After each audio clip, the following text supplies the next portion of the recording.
ìran ọmọ Yorùbá ọlọ́pọlọ pípé ọ̀mọ̀wé ń bẹ àgbẹ̀ ń bẹ iṣẹ́ ọnà ń bẹ kákónimọ́ra ìwà ọmọ Yorùbá ni kápọ́nilé káyẹ́ni sí iṣẹ́ ọmọ Yorùbá ni ká sọ̀rọ̀ tútù tó yọbi lápò ọmọ Yorùbá ló ní òwe ìbáwí ọmọ Yorùbá ló pa òwe ìkìlọ̀ ọmọ Yorùbá ló pa òwe ìwúrí ọmọ Yorùbá ló pa tọ́rọ̀ bá sọnù òwe là fi wá àkàlò èdè ńkọ́ ọmọ Yorùbá ló lò ibi gíga ibi gíga gíga lọ́mọ Yorùbá yóò máa lọ ibi gíga gíga lẹ́tí máa rọ́mọ Yorùbá ibi gíga gíga lẹ́tí máa rọ́mọ tuntun wá ẹ ò ní rí wá nílé ẹ̀jẹ̀ ẹ ò ní rí wá lẹ́yìn lẹ́yìn ibi gíga. Adéwálé fún wa ibi gíga ọjà ẹ̀yin ní ọ̀dọ̀ ẹ̀gẹ́ bẹ̀rù torí pé ikú kẹfà gbọ́dọ̀ bẹ̀yìn lẹ́wù mọ́. àwa rí pé àwọn bàbá wa gẹ ọ̀fẹ́ sùsẹ́ẹ̀lì wọn ọ̀dẹ̀ fẹ́ kú àwa ọ̀dọ́ dẹ̀rẹ̀ a fẹ́ sọ̀rọ̀ sókè fúnra wa bí àwọn bàbá wọn tí ẹ lè sọ̀rọ̀ ẹnu pé àlàáfíà kálàáfíà sí àtẹ̀ wà ní gbogbo ilẹ̀ Yorùbá wa náà so adúpẹ́ lọ́wọ́ yín kábíyèsí Ọlọ́run jẹ́ mi ó kù tí àwọn bàbá àjọ iná ìbá lè sọ méjì mẹ́ta torí bí táwọn ọ̀pọ̀ torí ká pọ̀ sínú gbó gidi gan tí gbogbo Fúlàní ó fi lulẹ̀ fún wa tí gbogbo nǹkan lè wà bó ṣe yẹ kó wà gbogbo bí tí Fúlàní jogún ẹgbẹ́ fún àwọn bàbá wa wọ́n lù mí dáko gbogbo dúkìá wèrè tí wọ́n gbà níjọ sí bí ẹgbàá sáàfin bí ẹbí túlù ṣe ohun tá a fẹ́ ṣe gbogbo dúkìá wọn láti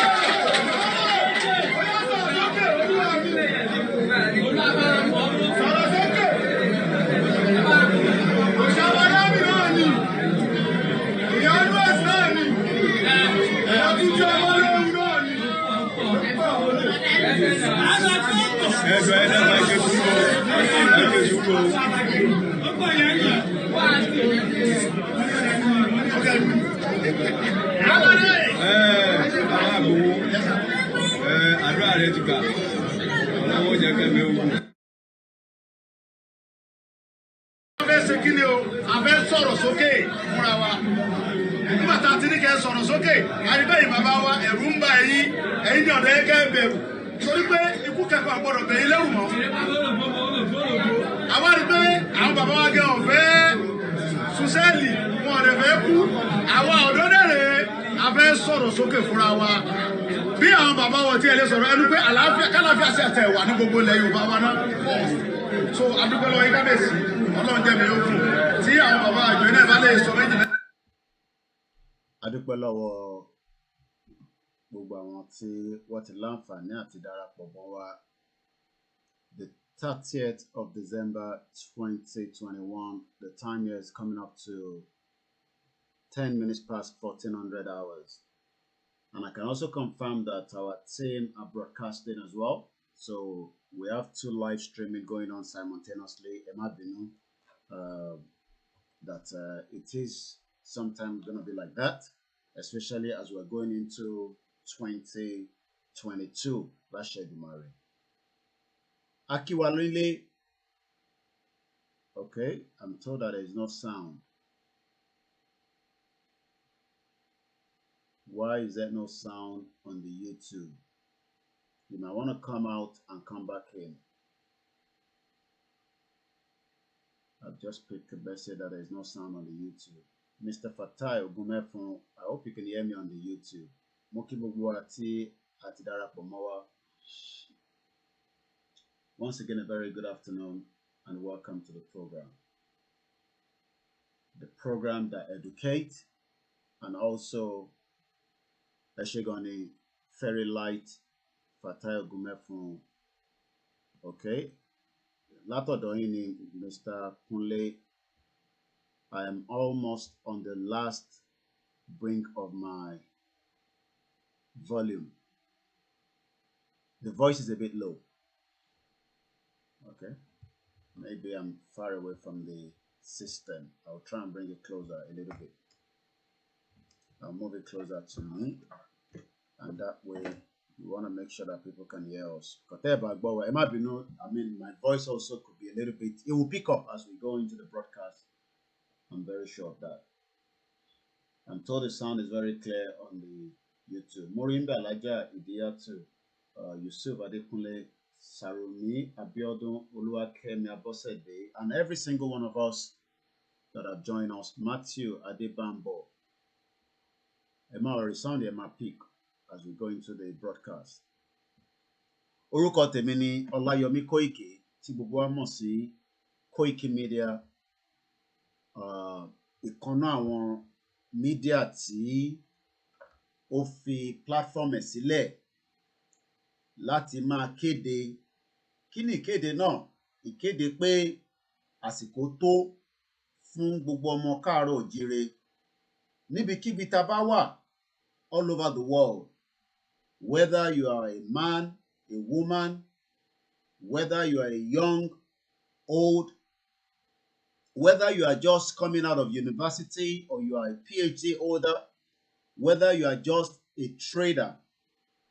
Nǹkan kí nǹkan tá a bá máa ṣe, ìdí tí Kóìkì tó ṣe darapọ̀ mọ́ movement yìí ni pé a fẹ́ máa fi ṣàlàyé fáwọn èèyàn pé ibi tá à ń lọ orílẹ̀-èdè wa náà la wà, Nàìjíríà yá wa lò ní.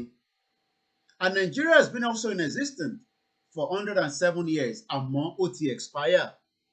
Wọ́n dẹ̀ ní tó bá expire kò dáa kíyàn tún máa consume ẹ̀. Mo kí gbogbo àwọn tó ti darapọ̀ mọ́ wa lórí all our different platforms. Ẹ ṣé gan ni Mr. Ari Adetola, Akinobe, Ojo Adekayode, Olúwaṣẹ́gun Lawal, Goldsmith. Mo kí gbogbo ọmọ Yorùbá. Àwọn kan ní ká má pera wa ní Yorùbá, bọ̀ ká pera wa ní ọmọ Odùduwà. It doesn't make any difference. The most important thing is we want to make sure that we can come out of Nigeria as quickly as possible. Àwọn kan ní that is not going to happen in our lifetime. I said, okay.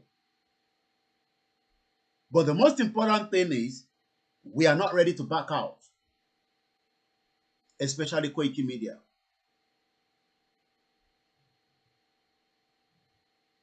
And the reason that we are not ready to back out is we are concerned.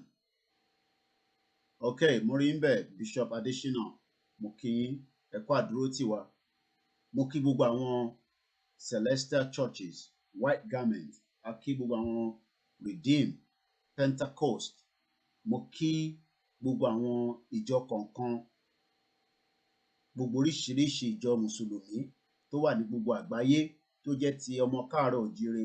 Aki gbogbo àwọn oníṣẹ̀ṣe wa, aki àwọn ìyá Ọ̀ṣun. Bẹ́ẹ̀ ni mò ń kí gbogbo àwọn ọba wa.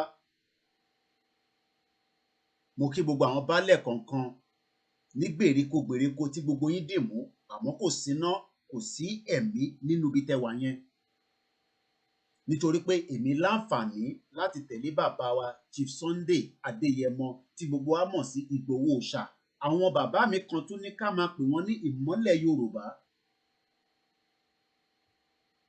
Bẹ́ẹ̀ ni mò ń kí Àgbẹ̀kọ̀yà, mo kí OPC, mo kí ààrẹ bàbá wa Gani Adams, mo kí gbogbo ìjọ kọ̀ọ̀kan àkí àwọn tí wọ́n support Yorùbá nation movement tó sì ń ṣe politics kò yé wọn ni. Iṣẹ́ tàwa wá ni pé ká jẹ́ kó yé wọn ẹ̀mí kan lọ́mọ yìí lára ọmọ Yorùbá ni àti gbàgbé ẹ̀. But ẹ̀mí Chief Sunday Igboho kò ní já sí yín lọ́wọ́ bó bá jẹ́ ntẹ bá ń rò nìyẹn gbogbo ẹ̀yin aṣebi. Bẹ́ẹ̀ bá ń rò lọ́kàn ẹ̀ kàn máa rò lọ́kàn ni, bẹ́ẹ̀ bá ní ìgbésẹ̀ tẹ́ fẹ́ gbé kò ní jẹ́ fún yín.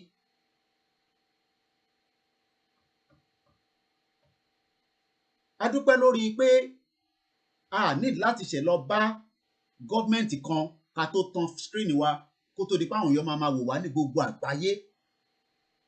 That is something we should be grateful for. Àǹfààní yẹn ò sí nígbà tí wọ́n láǹfààní àti pa Chief MKO Abiola, ìtí pépà bá kọ la máa kà. A lè respond, o lè pe radio station kó fi ẹ̀dùn ọkàn ẹ̀ hàn nígbà tí gbogbo awuyewuye MKO Abiola ń lọ. Àmọ́ àwọn tí gbogbo wa feel ta rò lọ́kàn pé wọ́n ń bá wa ṣiṣẹ́, wọ́n pera wọn ní nẹ̀dẹ́kò, oríṣiríṣi ẹgbẹ́ jáde, àṣẹ fáǹfààní ara wọn kò ń ṣe fáǹfààní ọmọ Yorùbá. Ọ̀pọ̀lọpọ̀ wọn ló ta Abiola dànù. A sọ pé Abiola náà jẹ́ èèyàn kan tí kò ní tiẹ̀ lọ́wọ́, àmọ́ ọmọ Yorùbá ni. Bẹ́ẹ̀ bá wá ń rò lọ́kàn pé ní 2021 tó ń lọ yìí tá fẹ́ lọ mú 2022 kódà awuyewuye pé ẹ fẹ́ pa Ìgbòho ó lè bọ́ sí mọ́ nítorí pé bí bàbá wa Al-Maruf ṣe sọ ẹ mọ̀ pé mi ń ṣẹ́nu kò ní ó dẹ̀ nídìí wọ́n ní tó bá nídìí obìnrin ò kí ń jẹ́ kó mólú. Mo rò pé mo pòwú yẹn dáadáa tí wọ́n ní Yorùbá mi gan ọ̀dán mọ́rán. Bẹ́ẹ̀ ni mo ti kúrò lóṣù tó jọ mẹ́ta. If I've left the house for 23 years, the land that belongs to us, mọ̀ tó ń pè ní ilẹ̀ ni, tẹ́ bá mọ̀ tó ń pè ní ilẹ̀ ni, a máa fi gbogbo ẹ̀mí láti fi bá a jà láti make sure pé ilẹ̀ yẹn á gbà padà kúrò lọ́wọ́ wọn. Ilẹ̀ là ń sọ̀rọ̀ ẹ̀ yìí. Àwọn kan ń sọ pé o ò lè jókòó sílùú òyìnbó kó dictate fún wa. Mo ní bẹ́ẹ̀ ni, ìyẹn náà dá bẹ́ẹ̀. Àmọ́ gẹ́gẹ́ bí ọmọ Yorùbá tó gbé láàrin àwọn òyìnbó, bí Fẹlá ṣe gbé láàrin wọn, bí MKO ṣe gbé láàrin wọn, bí Délé Gíwá, bí gbogbo àwọn tó láǹfààní àti bàbá wa late Chief Ọbáfẹ́mi Awólọ́wọ̀. Gbogbo wọn lọ gba bíbá kọjá, kódà bó ò bá dé ìlú òyìnbó rí, ibi tẹ́mi ti gbé ẹ dé, ẹ̀mí ẹ ti wà nílùú òyìnbó nìyẹn. Mo gbé ẹ dé Lancaster House, kò sẹ́ni tó rí rí, a kàn ń gbọ́ sétí ni, ìtàn pè ní the new media. Lancaster House ló ti ṣe gbogbo conference ní 57-58 thinking that Nigeria tí wọ́n fẹ́ produce á láǹfààní fún gbogbo wa on a regional government.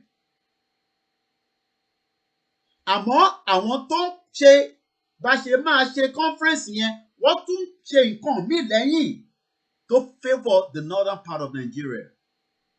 They were doing something different. Níbi tó ti mu wine, tó ń mu tea, tó ń mu gbogbo ẹ̀. But the British, the cunning British, had a different intention about how they wanted Nigeria to be. They knew that people like Chief MKO Abiola, the late Chief Ọbáfẹ́mi Awólọ́wọ̀, those intelligentsia tó wà ní brain ẹ̀, wọ́n mọ̀ pé bó bá gbé agbára yẹn fún délẹ̀ tán, á ti wà superior ju àwọn òyìnbó lọ. Àmọ́ ọ̀pọ̀lọpọ̀ ọmọ Yorùbá tó wà nílé tó ń gbé nínú darkness tí kò sí iná 24/7 tí kò ní life tí kò ní welfare wọ́n ní kó wá ń ran ìkan náà àwọn tó ń ṣe actor wa ẹran mi létí orúkọ ẹ̀ èyí Bákẹ́ǹtì ní sáré píkẹ̀ ṣé Fádèyí oró rẹ pé that is the damage that they've done to the Yoruba land. Àwa di bẹ́gibẹ́gi. When during the regional government, intergbọ́ ni pé UCH was even taking guests as far as Saudi Arabia, Prince and the Royals. Àwa ṣe ń tọrọ owó fún Fádèyí olóró kó ba lè gba medical treatment. Àwọn tó wá ń tẹ̀lé Tinubu gọ̀ọ́gọ̀, àwọn tó ń tẹ̀lé PDP, tó ń tẹ̀lé Fákindé, tó ń tẹ̀lé kinní kan, tó ń tẹ̀lé kinní kan, wọn ò ní làákàyè ni. Wọ́n rò pé politics la gbé dání. èmi tún jókòó gẹ́gẹ́ bí ẹni tó nífẹ̀ẹ́ ọmọ Yorùbá mò ń sọ fún wa pẹ̀lú gbogbo ẹnu pé British òun ni problem wa àmọ́ a máa fi ọgbọ́n láti fi sọ fún wọn pé ẹ̀yin ni problem wa àmọ́ a sì fún yín láyè ọ̀pọ̀lọpọ̀ tí bá jókòó tí mò ń sọ̀rọ̀ pé èmi ò kì í ṣe blogger o I'm not a blogger. I am registered here as a media organization, paying tax to the British government, contributing my quota even in the last 23 years. Ó ní iye tax tó ti yọ lọ́wọ́ mi láti jọ́ tí mo ti ń gbé nílùú yìí. The topic of today is for those that are thinking that ṣé ìjà òtótọ́ tẹ̀ ní Ìgbòho ń jà ni àbí ó ń jàjà ìfẹ́nú ẹ̀? Is Chief Sunday Igboho fighting for his own benefit or the benefit of humanity and the Yoruba people, the Oduduwas? Farming activities resume at Igangan community after Igboho intervention, according to the investors. But where is ISKIL Wakilu? Níbo ló wà? Who is hiding in after the break jail in Oyo State? Like I said, a very good afternoon and welcome. For those that are probably saying maybe you might be missing what our team are doing, I'm just going to show you a clip of what they are doing presently. Because we are streaming live from London, and our team are also doing the same thing in the Yoruba land. I salute everyone. People will come online and be shy. Let's give you view. Let me even take some pictures here. That is the view coming from Ibadan in Oyo State. It's better for us to die for our oncoming generation, not to suffer again. But these places should be more in advance. But look at where it is now. Position in power. Oyo State, from what we are told, the biggest in Africa. It's better. Ǹjẹ́ rí any high-rise building kankan? Ǹjẹ́ rò pé development wà níbi táwọn ọmọ yìí wà tó ti ṣe broadcast? Ǹjẹ́ rò pé gbogbo èèyàn ló lómi? Ẹ wo títì bó ṣe rí. Wọ́n tún dó bàbá yín. Wọ́n tún dó ìyá bàbá yín. This is what Professor Banji Akintoye is fighting for. Generation yìí. It's better. This is what people are animals. We are all fighting for. Election is coming close and soon. Wọ́n tún fowó tán yìí. Ẹ̀yin arẹ́bípa. Ẹ̀yin ìyá burúkú. Ẹ̀yin student ní òfò. Bẹ́ẹ̀ni àwọn náà máa ń gbowó. Student ní ó gbowó. Àwọn SUG gbogbo. Orí state ọjọ́ kìíní àná tán ní pé SUG president tó bá ń bọ̀ bígbà tí president gangan bọ̀ yìí convoy ló máa ń kó wọlé. So that's what we are talking about.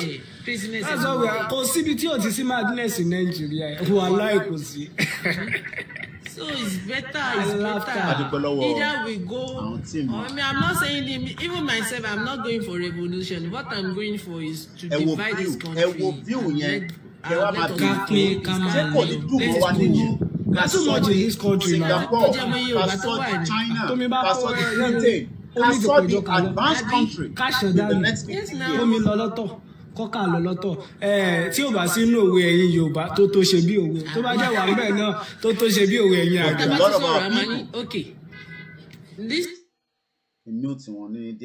A lot of our people still want us to live in poverty. Look at it. So Awúsá tó bá máa wá sórí ilẹ̀ yín Yorùbá tó bá wá sórí ilẹ̀ onílẹ̀ ó máa tẹ̀lé òfin àti ìlànà lẹ́yìn. Bẹ́ẹ̀ni ó máa ní passport.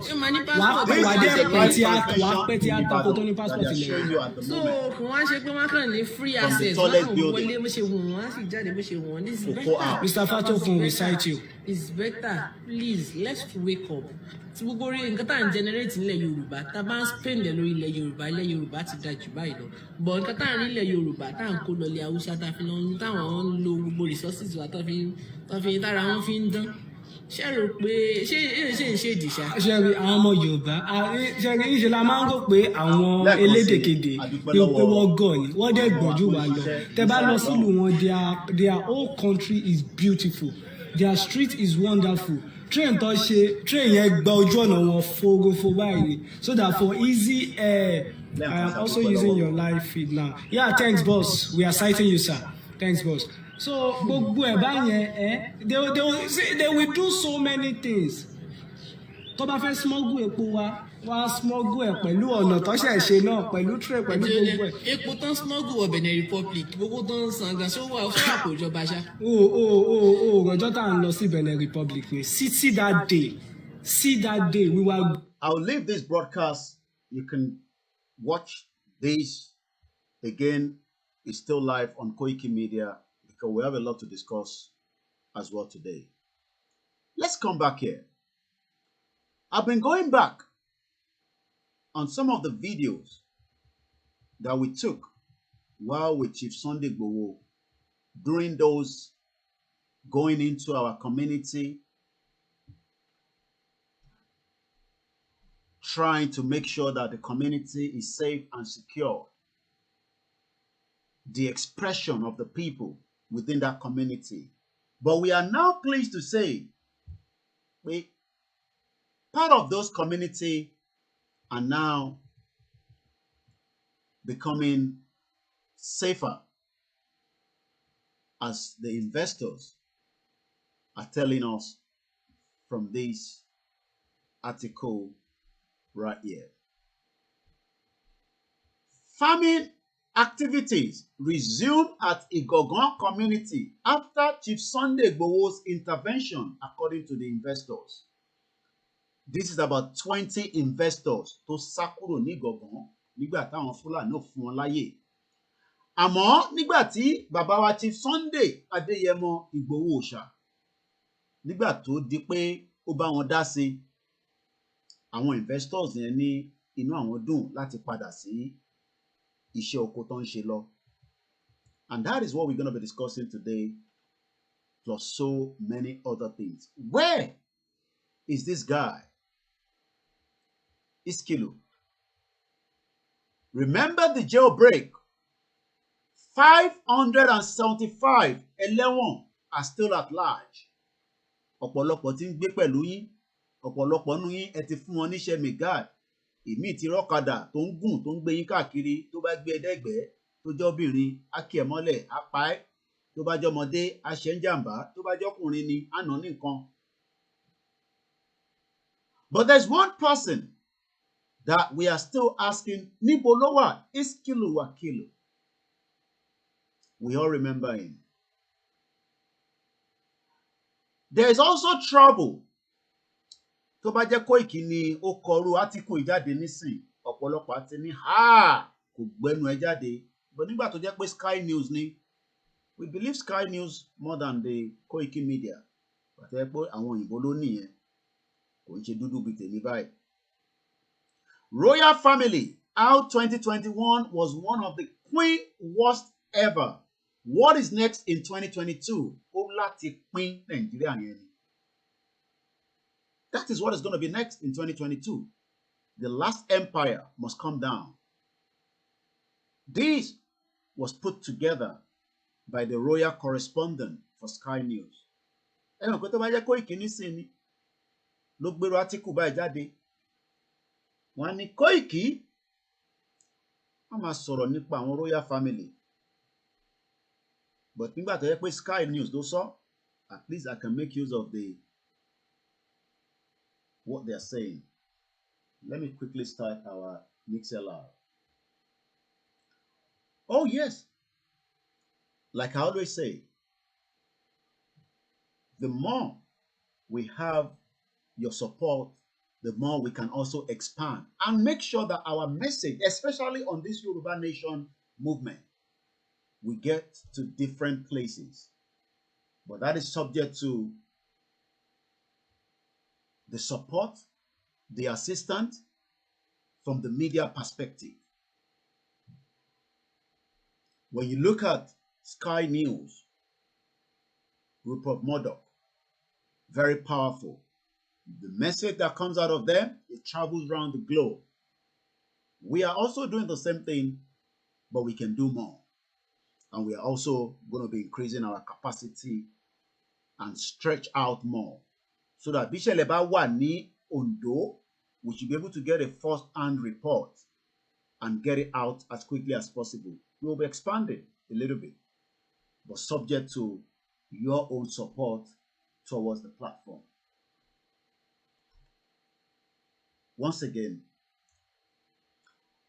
our back-end team, most of the time,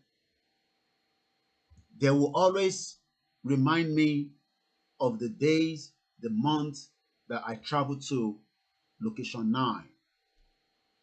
But ọ̀pọ̀lọpọ̀ tí kò yé believe that we just pop up,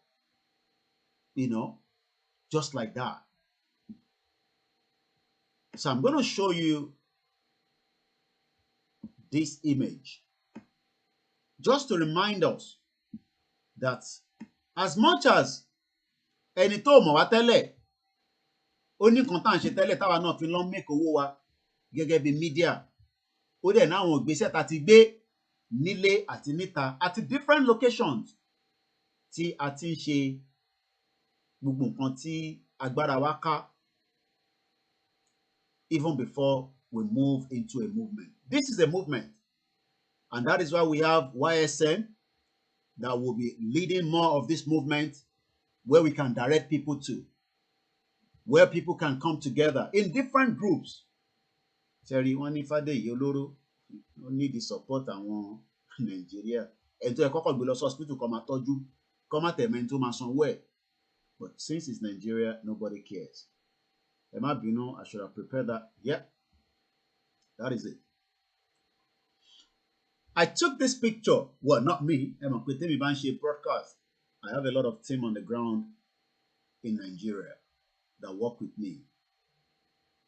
Kódà títí délẹ̀ Igbo ni mo ní staff tó ń bá mi ṣiṣẹ́. And every one of them are still with me. We have about 14 of us. And that 14 has been like that as far back as 2015. But this picture was taken on the 29th. Area olele no, ó dà ń pín side bí Ìkẹjà kọ́ ni. I think so. Ṣé Ìkẹjà lélẹ̀ ìṣàbí Abẹ́òkúta àbí bọ́lá lọ? Ìtẹ̀mọ́ bí ta wà yìí. December 29, 2017, 4 years ago. The same thing tí mò ń ṣe ní London, tí mò ń gbé phone mi káàkiri, is what I was doing right there.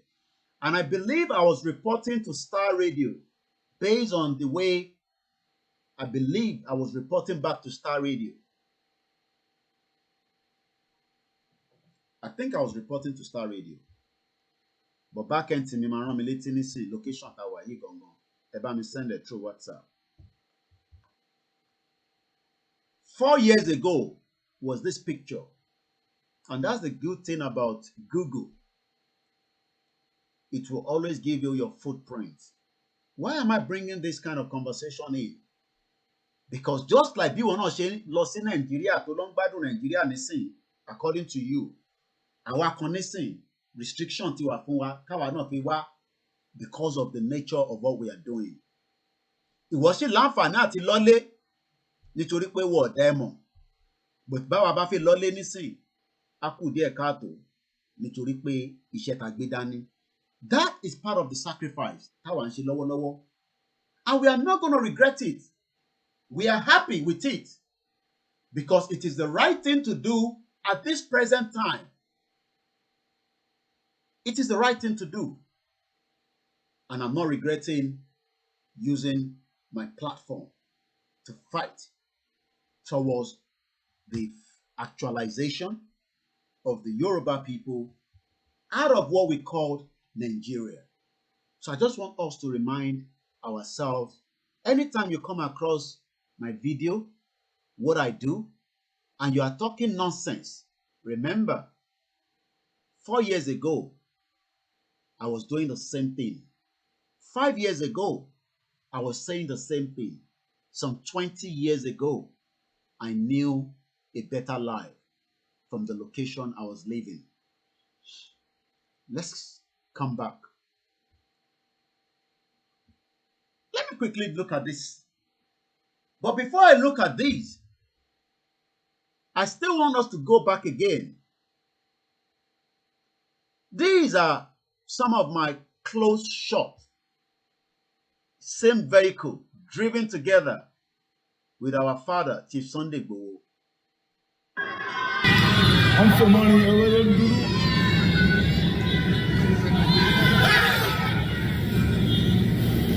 Ṣé rí gbogbo àwọn àpáta tẹ́ ń wò yẹn is the same àpáta tó wà ní different part of the globe. Ìgangan ní area tá wà yìí. And you could tell that kò sí development tó dé gbogbo bíbà. Just looking at the environment, looking at that image. As we were arriving in Ibarapa, you could hear, the happiness, the joy of àwọn èèyàn wa nílé. Pé ẹni tó máa gbà wọ́n sílà, tó máa gbà wọ́n là, ó ti dé. Thank you very much, Honor. Demi. They were excited, inú wọn dùn, because we thought we had a government, but the government was not interested in the lives of the people. But just hear the voice, the sound of the people. For the fact that he has not even come out of that vehicle, we were just driving past.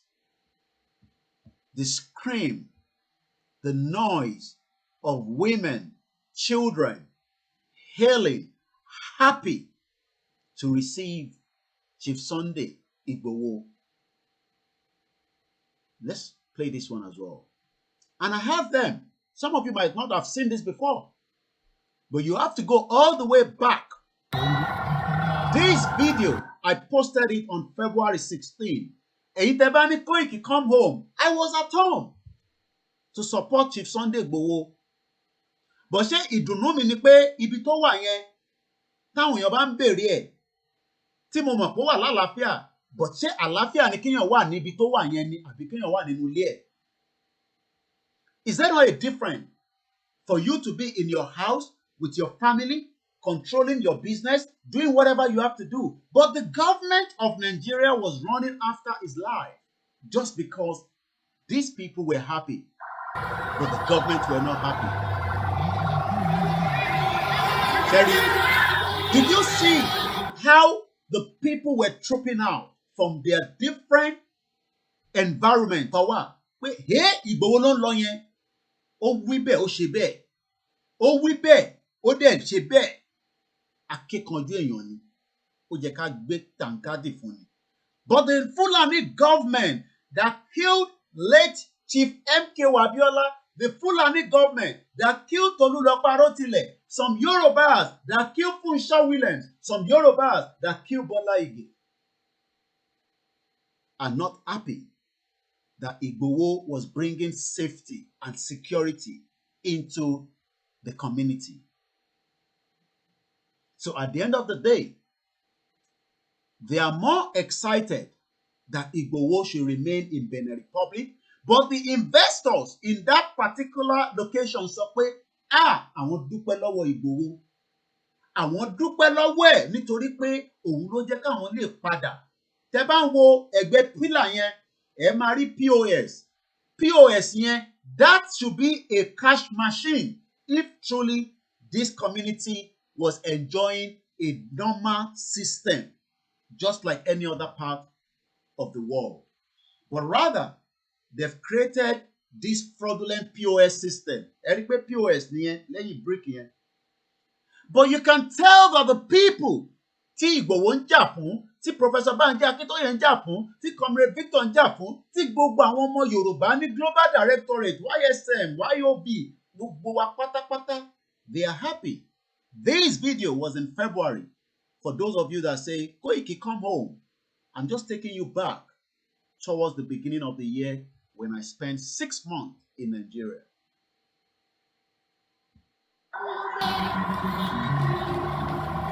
You can tell that normality came back to that environment because of one man that says, no, enough is enough. My people cannot continue to be killed. My people cannot continue to live in fear.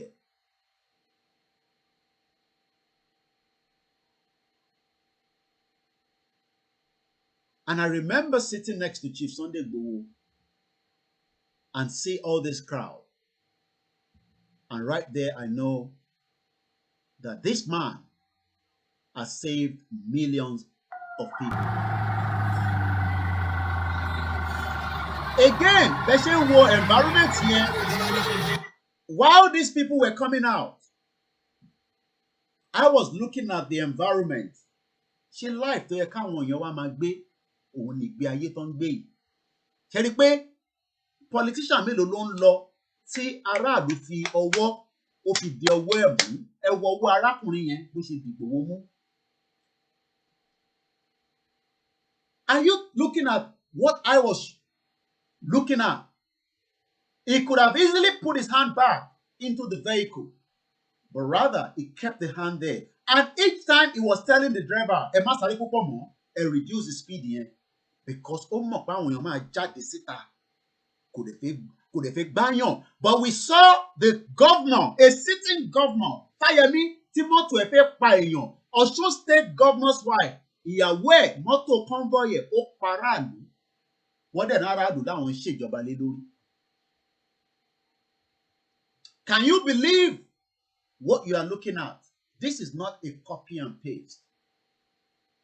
These videos are there on our channel, but because most people probably refuse to go further down and look at them since we posted them. Because some people, nígbà táwa ń ṣe fídíò ìjáde nígbà yẹn, probably thought, it was for a purpose, but they didn't understand that the video will now come out again today, 6 months going now that Igboho has been kept in Benin Republic. Ǹjẹ́ gómìnà Benin, ǹjẹ́ president Benin, ǹjẹ́ ó láǹfààní àti rí gbogbo kìíní kó lè mọ̀ pé bí nǹkan kan bá tẹ̀ ṣẹlẹ̀ táwa mọ̀ pé kò lè ṣẹlẹ̀. Gbogbo àwọn tó wà lágbègbè yìí, ní tèmi rí níjọ́ tá a dé Ìbàràpá. I'm telling Nigerian politicians, you are playing with fire. Nigeria is sitting on the keg of gunpowder just because you are even holding Igboho. Kàmá ìtì sọ tàwọn ọmọ Igbo tẹ̀ di Biafra Nnamdi Kanu mú. But ẹ wo ọwọ́ arákùnrin yẹn again. Ẹ wo bó ṣe grip Igboho. Igboho ò ṣẹ́ ọwọ́ wọnú ilé padà pé no, má fọwọ́ kàn mí. We now have all these bastards tẹ́ ń pè ní politicians. Tó yẹ pé wọ́n máa wind up sókè nínú AC. Wàá dẹ̀ lo siren kọjá. Wàá dẹ̀ mọ̀ pé Dàpọ̀ Abíọ́dún ló ń lọ yẹn. Àmọ́ kò ní dúró kí aráàlú.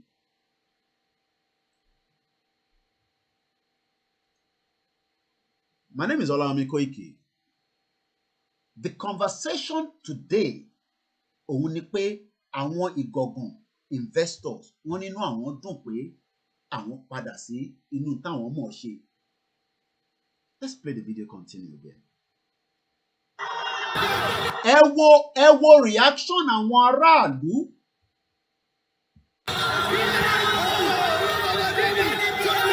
Ẹ wo bó ṣe ń fi ọwọ́ kàn wọ́n, kò tẹ̀ sọ pé bóun ṣe jẹ́ tó èèyàn tí gbogbo èèyàn mọ̀ pé Ìgbòho òòṣà ìmọ́lẹ̀ Yorùbá ó ń fi ọwọ́ kàn wọ́n, kò tẹ̀ wò bí ọmọ Yorùbá àmì àní. I can remember when I was at home, and I'm saying this in the public. Kò dẹ̀ sẹ́nì kankan tó máa sọ pé nígbà tó ń rí mi, mo refuse láti hug wọn nílé, àbí pé ó náwó sí mi mo wá ṣèkè. Even though people were saying so many things, má gbá wọn yàn lọ́wọ́, má ṣe this o, Koiki wà careful, this and that. I believe that Ọlọ́run ló ní tàgbé dání. I have said it, spiritual battle là ń jà. Ẹni bá ní intention burúkú sí Ìgbòho tó bá mú ọwọ́ yẹn wá, òun gan á bá lọ. And that is the same thing. But what we are now doing is, àwa ń fi gbogbo ilé sílẹ̀. A tún sọ pé a fẹ́ lọ ṣe election 2023. Even àwọn tá a fẹ́ ṣe election pẹ̀lú ẹ̀, I have not given you this privilege to even get closer to them. Àwọn tó fún yín ní privilege how do you then expect them to give you the development that you are looking for? And that is why we are saying we have the opportunity now to transform our lives. We have the opportunity, gbogbo wa pátápátá, to believe that the movement for the Yoruba self-determination kò ń ṣe ìjà Ìgbòho nìkan, kò ń ṣe ìjà Professor Banji Akintoye àbí gbogbo àwọn ẹgbẹ́ UK ìlànà, UK America, Canada, and different groups in different WhatsApp groups that are playing their different roles. Kò ń ṣe ìjà Chief Imam Ìlọrin, ìjà gbogbo wa ni. And we are all going to play different roles. Role tèmi fẹ́ play ó máa yàtọ̀ sí tí wọ́n fẹ́ play ni.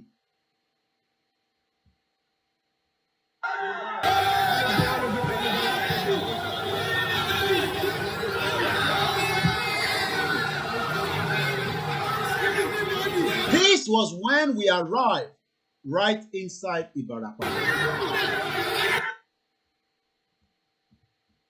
Lẹ́ẹ̀kan sí. Let's show you a different outing, different from èyí tí a lọ sí Ìbàràpá. These are the crowd. These are the people.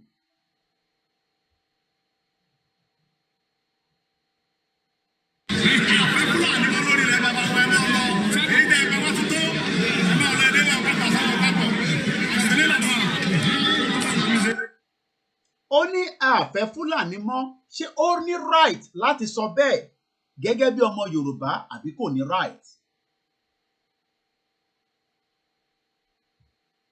Àwọn kan ní ó ní right, but ìgbésẹ̀ tó gbé yẹn a sọ fún kò ní sùúrù ni.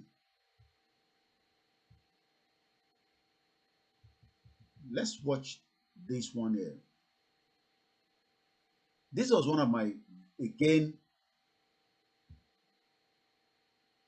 peaceful. And every one of these movements were all peaceful.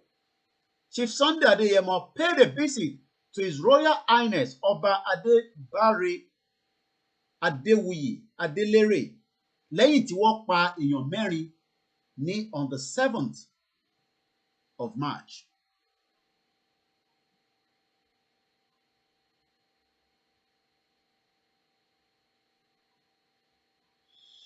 Lẹ́yìn ìgbà tó pa èèyàn mẹ́rin, we travel down to that community. Kódà nígbà tá à ń lọ sí agbègbè yẹn, a láti park àwọn mọ́tò kan nítorí pé àwọn mọ́tò yẹn ò ní lè lọ lórí hill láti dé bíbá. Let's see a little bit of what our father then said during that visit. Ètò ọ̀tá àwọn ọlọ́mọ ẹ̀kọ́ silence nítorí ẹ̀jẹ̀ pé kò yẹ kí yá wà ní orílẹ̀ wa gẹ́gẹ́ bàbá sí tó lórí wa kí Fúlàní wa mọ wá ká wá mọ orílẹ̀ wa bíbà ẹ̀ká mọ́lẹ̀ sùn. Ẹ wọnú pálásì baálẹ̀ yìí, ẹ rí i pé wọ́n fẹ́ra ni, kò síná, kò sómi ní community yẹn, and that is what replicates every part of Yoruba land.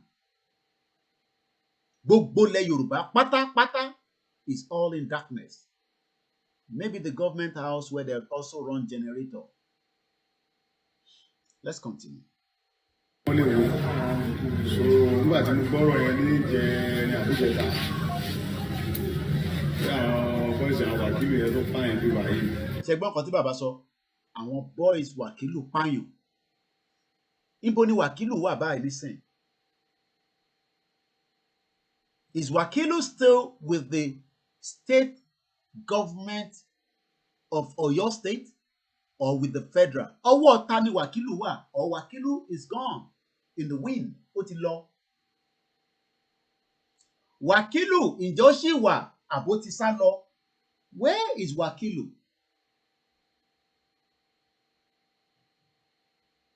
A dúpẹ́ lọ́wọ́ àwọn tíìmù alẹ́ nǹkan sí for the live transmission they were giving us earlier on.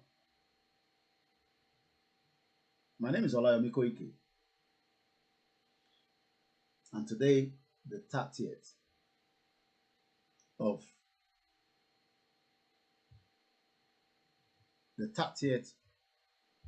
of December 2021, as we're going into the new year. Let's continue. Ó jẹ́ nǹkan tó mú mi wà surprise gbà. Irú àyíká ìwà ni àwọn àbúrò yẹn wá ń jẹ́ bíbà. Wọ́n ní pé kùsà kan wà lára mi. Wọ́n ní kùsà kan wà, èmi fojú débẹ̀ pẹ̀lú bàbá Igboho ni. Táwọn terrorists wọ́n ń wa kùsà lọ́fẹ̀ẹ́. Fúlàní ń wà bí báyìí. So tọ́lẹ̀ jẹ́ pé ibẹ̀ ni wọ́n fi ń ṣe iléeṣẹ́ tí wọ́n ń jẹ tó ń mu. Àwọn adájẹ́ Yorùbá lá ní kùsà, Fúlàní ní ń wà. Ǹjẹ́ kùsà, for those of you that don't know what is kùsà, is gold. Zamfara people, àwọn ń wá gold wọn, but they keep it in Zamfara. Gbogbo ìdí tó ṣe mú Chief Sunday Igboho mọ́lẹ̀ lélẹ́yò, and some of these baales, urbans, politicians, Yorubas, elite, non-elite, professionals, non-professionals, they are all happy that Igboho is held in Benin Republic for a crime he has not committed.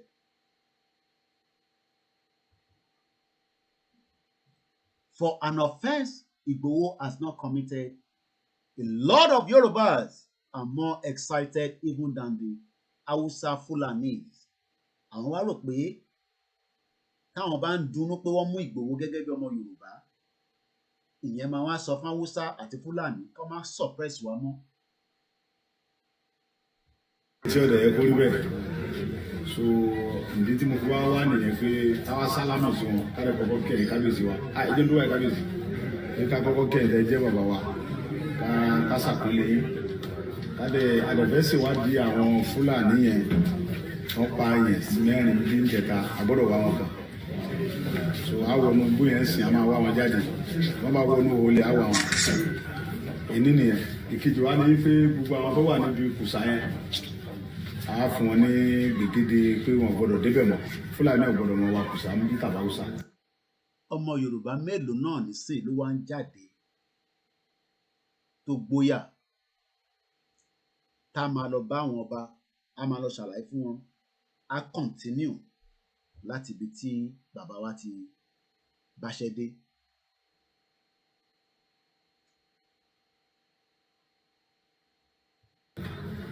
Abànà tí ọmọ Yorùbá bá mọ̀ pé àwọn lè wà kùsà ká gba ọmọ Yorùbá sílẹ̀ fún ṣe sáyè Fúlàní àti àwọn bòròrò ń bí láti mọ wà kùsà á débi kùsà yẹn á dẹ̀ rí pé alẹ́ gbogbo bòròrò àti Fúlàní tó wà ń bẹ̀ kó ń bẹ̀ pátápátá gbogbo agbára tí wọ́n bá ní ń bẹ̀ á débẹ̀ láṣẹ ẹ̀yin bàbá tẹ́ bí wa torí pé ẹ̀yin lẹ bí wa àdègbọ́dọ̀ mọ́gbàṣẹ lẹ́nu yín because Yorùbá ní díẹ̀díẹ̀ àbí ń bọ̀ àwọn aládẹ́ẹ̀dẹ̀ ìgbà tó ń pààyàn mẹ́rin ní ìsìtàn jẹ lọ ńgbọ̀ báyá ni wọ́n ti gbé ọba ọmọ bàbá wa ń gàngàn wọ́n rí pé nǹkan kan ò ṣe ńgbọ̀ báyá ni wọ́n máa ń náwó sáwọn ọmọ bàbá wọn lóyún bí náà pé wọ́n máa ń lo oko wọn gbọ́dọ̀ lọ́mọ́ so ìdí nìyí tí mo fi wá láti wá mú sàmójútó bẹ́ẹ̀ so àwọn ọmọ rẹ̀ kábíyèsí.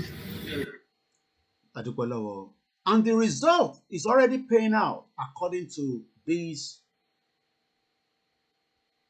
article that I'm going to read quickly now. Farming activities resume at Igangan community after Igboho's intervention, according to the investors. Says about 20 investors fled Igangan over herdsmen attack. The president of Igangan Agro Park Investors Association, Femi Abioye, had said that the 2021 farming season has been the best for farmers in the Igangan community in Oyo State. They witnessed bounty harvest. Abioye said after Chief Sunday Adeyemo, popularly called Sunday Igboho, intervened in the killing and kidnapping of farmers by criminal herdsmen like Wakilu and the rest of them. The farmers have long returned to their farms as full farming activities resume in the community. If you go back into history, it has been very tough for farming communities in the entire Igangan, even the commercial farmers that are farming on government land. It has been very tough. At some point, about 23 investors moved into Igangan 4 years ago.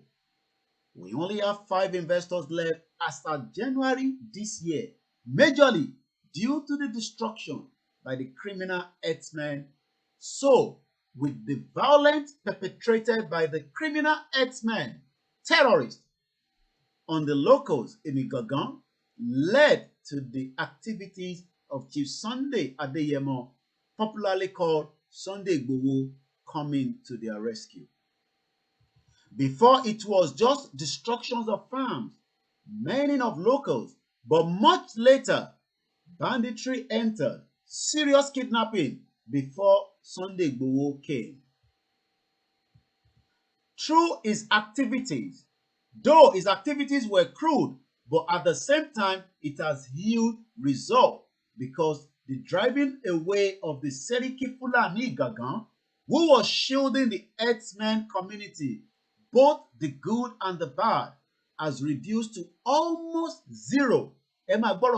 Almost zero of herdsmen atrocity in Igangan, according to Abioye said. He said in the 2021 season, both commercial and subsistence farmers recorded bounty harvest. Wọ́n rí ọ̀pọ̀lọpọ̀ nǹkan èrè oko wọn nígbà tí wọ́n dáhùn tó máa lọ jẹ mọ́.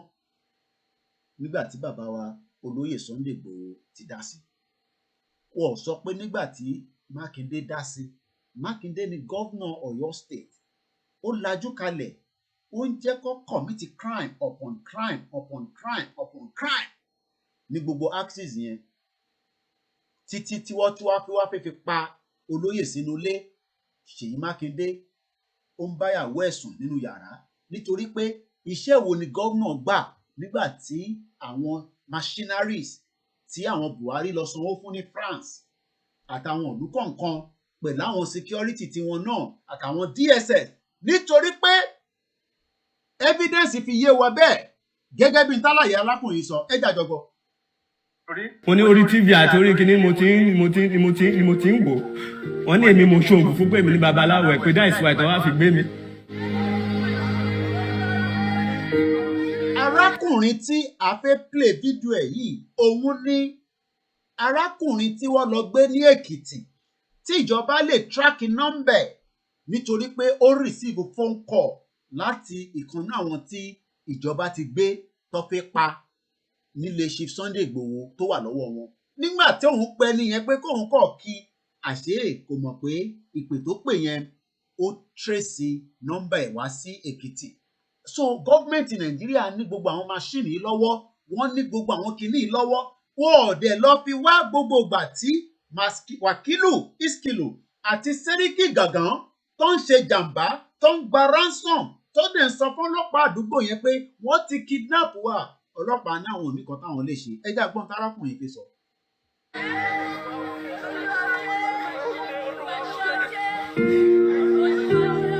Orúkọ mi ni Fáṣòótọ́ Dàda. Iṣẹ́ awo ni iṣẹ́ tí mo ṣe. Ọmọ bíbí ìlú Èkìtì ni mo jẹ́.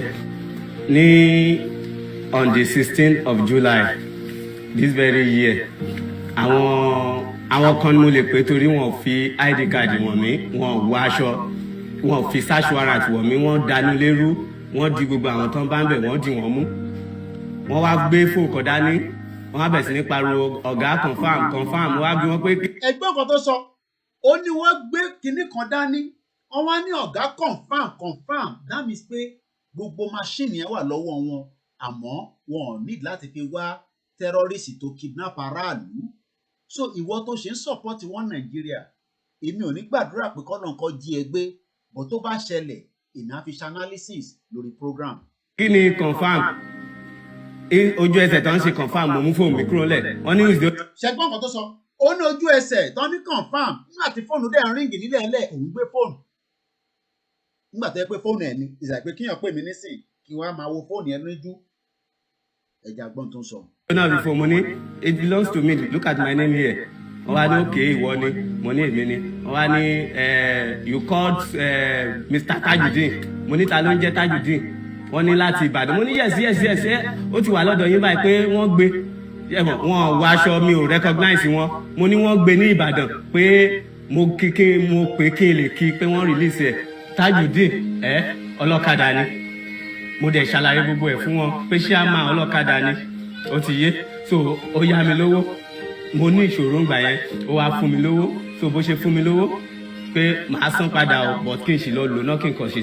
Ẹ wo environment yẹn, tẹ bá ń wo fídíò, mo fẹ́ kẹ́ máa concentrate pẹ̀lú not just ẹni tó ń sọ̀rọ̀, ẹ tún máa wo background. Ẹ rí i pé ìyá wà nílé, no be wàsá. Ẹ wo environment yẹn, ǹjẹ́ feel pé ẹ̀mí wà nínú ibi tó wà yẹn? Do you think there is life there? Ẹ mọ̀ kí ti bá ń jókòó tí mo ní bíyàn bá yàgbẹ́ nílé irú àwọn ilé ìdírísí tẹ̀ kọ́ ọkọ̀ kankan díẹ̀ bó ṣé bíyàn bá yàgbẹ́ ǹjẹ́ àwọn lè rí omi tó máa fi flush ẹ̀ ǹjẹ́ iná débí báyìí ǹjẹ́ welfare dé ibi tí arákùnrin ti ń sọ̀rọ̀ tó tún wá lọ ṣe jàǹbá fún níbi pé òun ṣe pé ìjọba ràn lọ́wọ́ for 61 years ìjọba ò rí tarákùnrin rò. This man is 29 years old. That means as at last year tó bá jẹ́ pé USSR lọ bí arákùnrin yìí sí á ti wà lára àwọn ìlú tó ń jàǹfààní nísìn. That's what we are saying. So those of you that are thinking that ọjọ́ yẹn máa pẹ́ ẹni tó ń sọ̀rọ̀ yìí is 29 years old. But as at last year, the same country called USSR dissolved. 15 countries came out of it. Tó bá jẹ́ pé ìkan náà ìlú yẹn ni ẹ̀mí ṣe sí pé wọ́n bí sí. He could have been living a better life. Ọlọ́pàá ò ní lọ bust them mọ́nulé. Wọ́n ní abuse ẹ̀. Wọ́n ní sọ́ọ̀dì into sọ́ọ̀dì. But because a lot of the Yorubas wọ́n wà against in tá à ń ṣe pé àwọn fẹ́ play politics ní Senate 2023. And I say that's fine. I'm not saying you shouldn't play politics. But ìjọ tọ́lọ́pàá kan bá gbé ẹ, wọ́n ti gbé bàbá wa nísìnyí, olólùfẹ́ wa, ó ní ọ̀wọ́, ó níyàwó, ó ní ọmọ, ó ní àwọn ọ̀rẹ́, à ń pè ní Tùlá Ọ̀yọ́. Ní Ọ̀yọ́ ń bẹ̀yẹn náà ní o, Èkìtì lélẹ̀ ti ṣẹlẹ̀. As we speak right now, ọlọ́pàá kankan náà wọ́n mọ ibi tó wà. Do you understand what that means? Ọlọ́pàá kankan náà wọ́n mọ ibi tó wà. Ìsọ̀fù wàhálà tí mo níná ìgbà tí mo wá gbọ́ pé wọ́n gbé ibùdó ẹ̀yàn kan ló mú fóun wá tó ṣàṣe àwọn ibi nǹkan ṣe ń lọ ní ọ̀hún tí mo wá rí onímọ̀ ẹ̀ lélẹ́yìí pé ó tún wà lára àwọn tán kó so ìgbà tán wá ní wọ́n ti release ẹ̀ ní that is 7 days after tán ti gbé wọn mo wá pè pé kí n kí so bọ́n ṣe ń ṣe gbogbo wọn yẹn wọ́n ti dànù lérú àwọn kan tí mo rà sínú ilé wọ́n ti fi ọ̀bẹ wọ́n ti yá wọ́n ti ìbọn bọ bẹ́ẹ̀dì torí tẹ́lẹ̀ wọn ò gbébọn wọlé àwọn tó wọlé pẹ̀lú mi ò gbébọn ọ̀tìgbà táwọn bẹ̀ sí ń gbọ̀rọ̀ yẹn àwọn tó gbébọn wá wọlé wọ́n wá bẹ̀ sí ní béèrè question lọ́wọ́ mi ìgbà tó ti ṣe ìwọ ló pé kò sí wàhálà àgbà náà tẹ̀lé mi dé police station Ìkẹrẹ náà ti wá mú ní police station Ìkẹrẹ wọ́n ní pé for the case pé kò sí anything fine in me I should just go and sign mo ní okay no problem if it is sign we should go. Sign yẹn tó tẹ̀lé wọn lọ ní July 16 oṣù mẹ́fà gbáko ló lò lọ́dọ̀ wọn 6 months and nobody knew where he was just as so many Nigerians are missing. I pity a lot of Nigerians that are playing with fire. Ẹ ń bá Hausa àti Fulani tayò ẹ ń bá wọn tayò because you think you are smart until Nigeria happen to you. gbé mi wá ní ṣé mo gbọ́ Hausa mo ní mi ò gbọ́ Hausa mi ò lọlé Hausa rí débi tí mo gbọ́ Hausa wọn ní òkè. wọ́n ń béèrè lọ́wọ́ ẹ̀ pé ṣé ó gbọ́ Hausa bí a tó bá gbọ́ Hausa ó ṣeé ṣe kó rescue ara ẹ̀ ìkọ́ tó bá fún gbọ́ Hausa ní dàhálà àbí wàá lọ ṣe ń sọ èdè wọn bí a ò bá filẹ̀ díẹ̀ bọ̀ nígbà tó ti jẹ́ Yorùbá ni àwa Yorùbá náà la dáràn lọ́wọ́ Hausa àti Fulani àtàwọn ọmọ Igbo ẹ mọ̀ pé mò ń sọ lórí broadcast I will be able to show that maybe today kódà àwọn ọlọ́pàá Nàìjíríà ti ń ṣe pé àwọn ọlọ́pàá tó gba 500,000 lọ́wọ́ àwọn ọmọ Igbo yẹn wọ́n máa wá wọn ibo ló ti fẹ́ wá wọn àwọn ọlọ́pàá tí wọ́n ní ID card tán fi ń káàkiri tẹ́ pé tọlọ́pàá ní ìbá ń bọ̀ nísìn máa mọ̀ pé orúkọ ẹ̀ lílé ID number lílé tó dẹ̀ láti fi wọ̀n mi tí mo láti rí tó gbọ́dọ̀ hide. This is Nigeria as is ending to 2021. But a lot of Yorubas still want to play. Àwọn rò pé nítorí Yorùbá nation lọ́sẹ̀ lọ mọ́lẹ̀ bó ti gbàgbé pé òun máa wà nínú public transport tó máa travel. Why come down oga come down stupid man.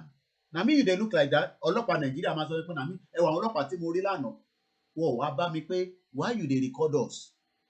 Wọ́n súnmọ́ mi. But it is only in Nigeria. Oh, record gan òun fojú. Why you dey look at me? Why you dey look at me? Ọlọ́pàá ṣe lè máa bí ẹ pé kí ló dé tó ṣe ń wò ó. But a lot of people are playing with fire. Ẹ fẹ́ gbọ́n tá à ń sọ. Nigeria will happen to you just as it has happened to this innocent brother. Ó lọ́mọ Biafra kan náà nísìn kódà wọ́n gbé POP sí lọ́rùn ni. I will play that video. Àwa méjèèjì náà la dáràn Nàìjíríà.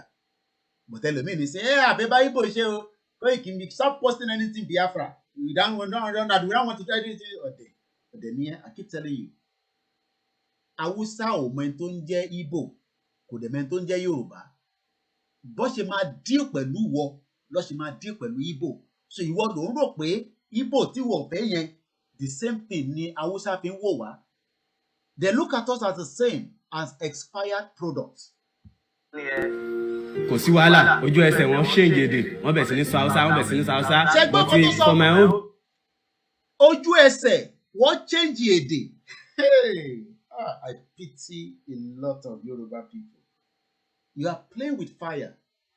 Nigeria is meant to be a country where the person coming to pick you up, to arrest you, must be speaking the language which we believe is English. But rather, ojú ẹsẹ̀ nígbà tó ti fi ìyá Hausa oníwọ̀n gba Hausa wọ́n rẹ̀ kó bá tẹ̀ pé mo gbọ́ bọ̀ mo gbọ́ díẹ̀ ní bí a kò bá tẹ̀ tún deceive wọn. But nígbà tó yẹ pé intention tó dáa lòun fi ń bá wọn sọ̀rọ̀. But àwọn olórí burúkú tó wá táwọn kan dẹ̀ ń sọ pé wọ́n Nàìjíríà tí wọ́n Nàìjíríà yẹn máa ṣẹlẹ̀ sí bó ṣe ṣẹlẹ̀ sárákùnrin nítorí pé kò ṣẹ̀ṣẹ̀ kankan rárá ju pé ó kọ̀ péyàn ó dẹ̀ ti di offence ẹja máa bá conversation yẹn lọ. Ó bí pé nǹkan tó ń sọ yẹn pé tó bá gbé Máìdé Ìkẹrẹ́ lóòótọ́ bó ṣe sọ àwọn èèyàn ò ní jẹ́ kán kárí operation wọn wọ́n ṣe direct sí Ìbàdàn nìyẹn. Wọ́n gbé mi sí Ìbàdàn ní that very night ní on 16 ìgbà tó di on the 18 that is Sunday wọ́n gbé mi Friday Saturday Sunday wọ́n gbé mi wọ́n ní ó yá book me to Abuja mo ní Abuja tó wí ẹ̀ sọ nǹkan tí mo ṣe ẹ gbé mi síbí ẹ gba aṣọ lọ́rùn mi láì ṣọlẹ̀ mo ní ẹ tún ọ ní ọ̀gá. ẹgbọ́n kan tó sọ bẹ́ẹ̀ ó ní gbé mi lọ sí Abuja fún kí ni ẹ gbaṣọ lọ́rùn mi láì kí n ṣọlẹ̀. I am now asking, I want us to pause this and then come to the real criminals. Here's the video. The real criminals. Where is he? Let's ẹ má mú ẹ̀mí kúrò lọ́dọ̀ arákùnrin yẹn. Ẹ mọ̀ pé ó ní I'm not a criminal. Why are you taking me to Abuja? But ṣé Wakilu, Iskilu, ṣó ti wà l'Abuja ni? Ṣó ti wà lọ́wọ́ Ọ̀yọ́ ni? I am asking you now, the governor of Oyo State, Seyi Makinde, where is Iskilu Wakilu? I want you to come out and tell us, where is that criminal? On the 16th of March 2021, an Iyagoku Magistrate Court in Ibadan ordered the remand of suspected kidnapper Iskilu Wakili and his two sons in the Abolongo Correctional Facility in Oyo State. Iskilu Wakili had since been in the news alleged by residents of Ibarapa region of Oyo State. Moriembe, àbúrò mi àtàtà àwọn ti for long. Moriembe Musba, mo kí gbogbo yín o. Mo rí ìyá wa Fọláṣadé. Ẹni tó ń béèrè pé what next? Tẹ́ bá sì ń béèrè lọ́wọ́ Koiki pé what next? Ọlọ́mọ àìkí Fúlàní kó wọlé wá pa gbogbo wa dànù. Èmi ní kẹ́ máa béèrè ní what next? Ẹ má kóra yín papọ̀. Mo ń gbọ́ bàbá wa kan l'Amẹ́ríkà. Ó ní kẹ́ lọ máa ṣògùn gidi. Èmi lè sọ yẹn. But tó bá fẹ́ kí n sọ kejì yẹn mo ní sọ yẹn. But ẹ lọ máa ṣògùn nítorí pé ó ń bọ̀. Àwọn là ń dẹ̀. Responsible for series of attacks, kidnappings, and killings in the area, the Chief Magistrate Emmanuel Idowu ordered that he be remanded in Abolongo Correctional. I want us to take note of this particular section. A magistrate court sitting in Iyagoku, mo pronounce it dáadáa, Yorùbá mi ti kúrò nílé tuntun ṣe díẹ̀. Iyagoku ní Ìbàdàn, in Oyo State. a biggest capital city in Africa, but yet the most impoverished, the most inhumane environment. Muriembe Walata. That's my cousin. His name is a Fulani man. Was a Yoruba man. Was a Hausa man. A Fulani warlord and the elder man, Abdullahi Isiaka ISKIL Wakilu in Abolongo. Àmọ́ ẹ máa gbọ́ ohun tó máa sọ fún wa nísìnyí pé kò máa sí ní Abolongo. Kódà ẹni tó máa sọ, the deputy controller, is an Fulani man as well. So where is he? Mo rí yín bẹ̀ bàbá mi Stephen Emmanuel. Gbogbo ẹ̀yin yá wa ni mò ń kí. Mo pẹ̀ ń fọ́, a sì padà lọ sọ́dọ̀ arákùnrin Èkìtì o. Ẹ mọ̀ pé òun ń ṣe criminal, ibẹ̀ la dẹnu dúró sí. But criminal gangan nísìnyí mo gbé wá síwájú yín. Where is that criminal? Àwọn Yorùbá ẹ̀ ń tayò. Ẹ̀ ń fi politics tayò pẹ̀lú Hausa àti Fulani. Ṣèyí Mákindé, you are the governor of Oyo State. I am now asking you, where is the criminal, the terrorist that have terrorized our people in Oyo State? I want you to give us a video evidence that he is still in that Abolongo, because what we are told again, let's hear more. Now facility, as he was charged with conspiracy, murder, kidnapping, and armed robbery. Ẹ wo ẹ̀sùn tí wọ́n fi kàn án as against ẹni tó lọ gbé lẹ́kìtì tó ti dé Ọ̀yọ́ tó di pé ó dijọ́ kejì àbíjọ́ kejì sí after 2 days ó di pé ó ń lọ Àbújá. Òun wá ń béèrè lọ́wọ́ wọn pé I now want us to just put our mind there again. Let's come back to this, our brother again. No, not this one.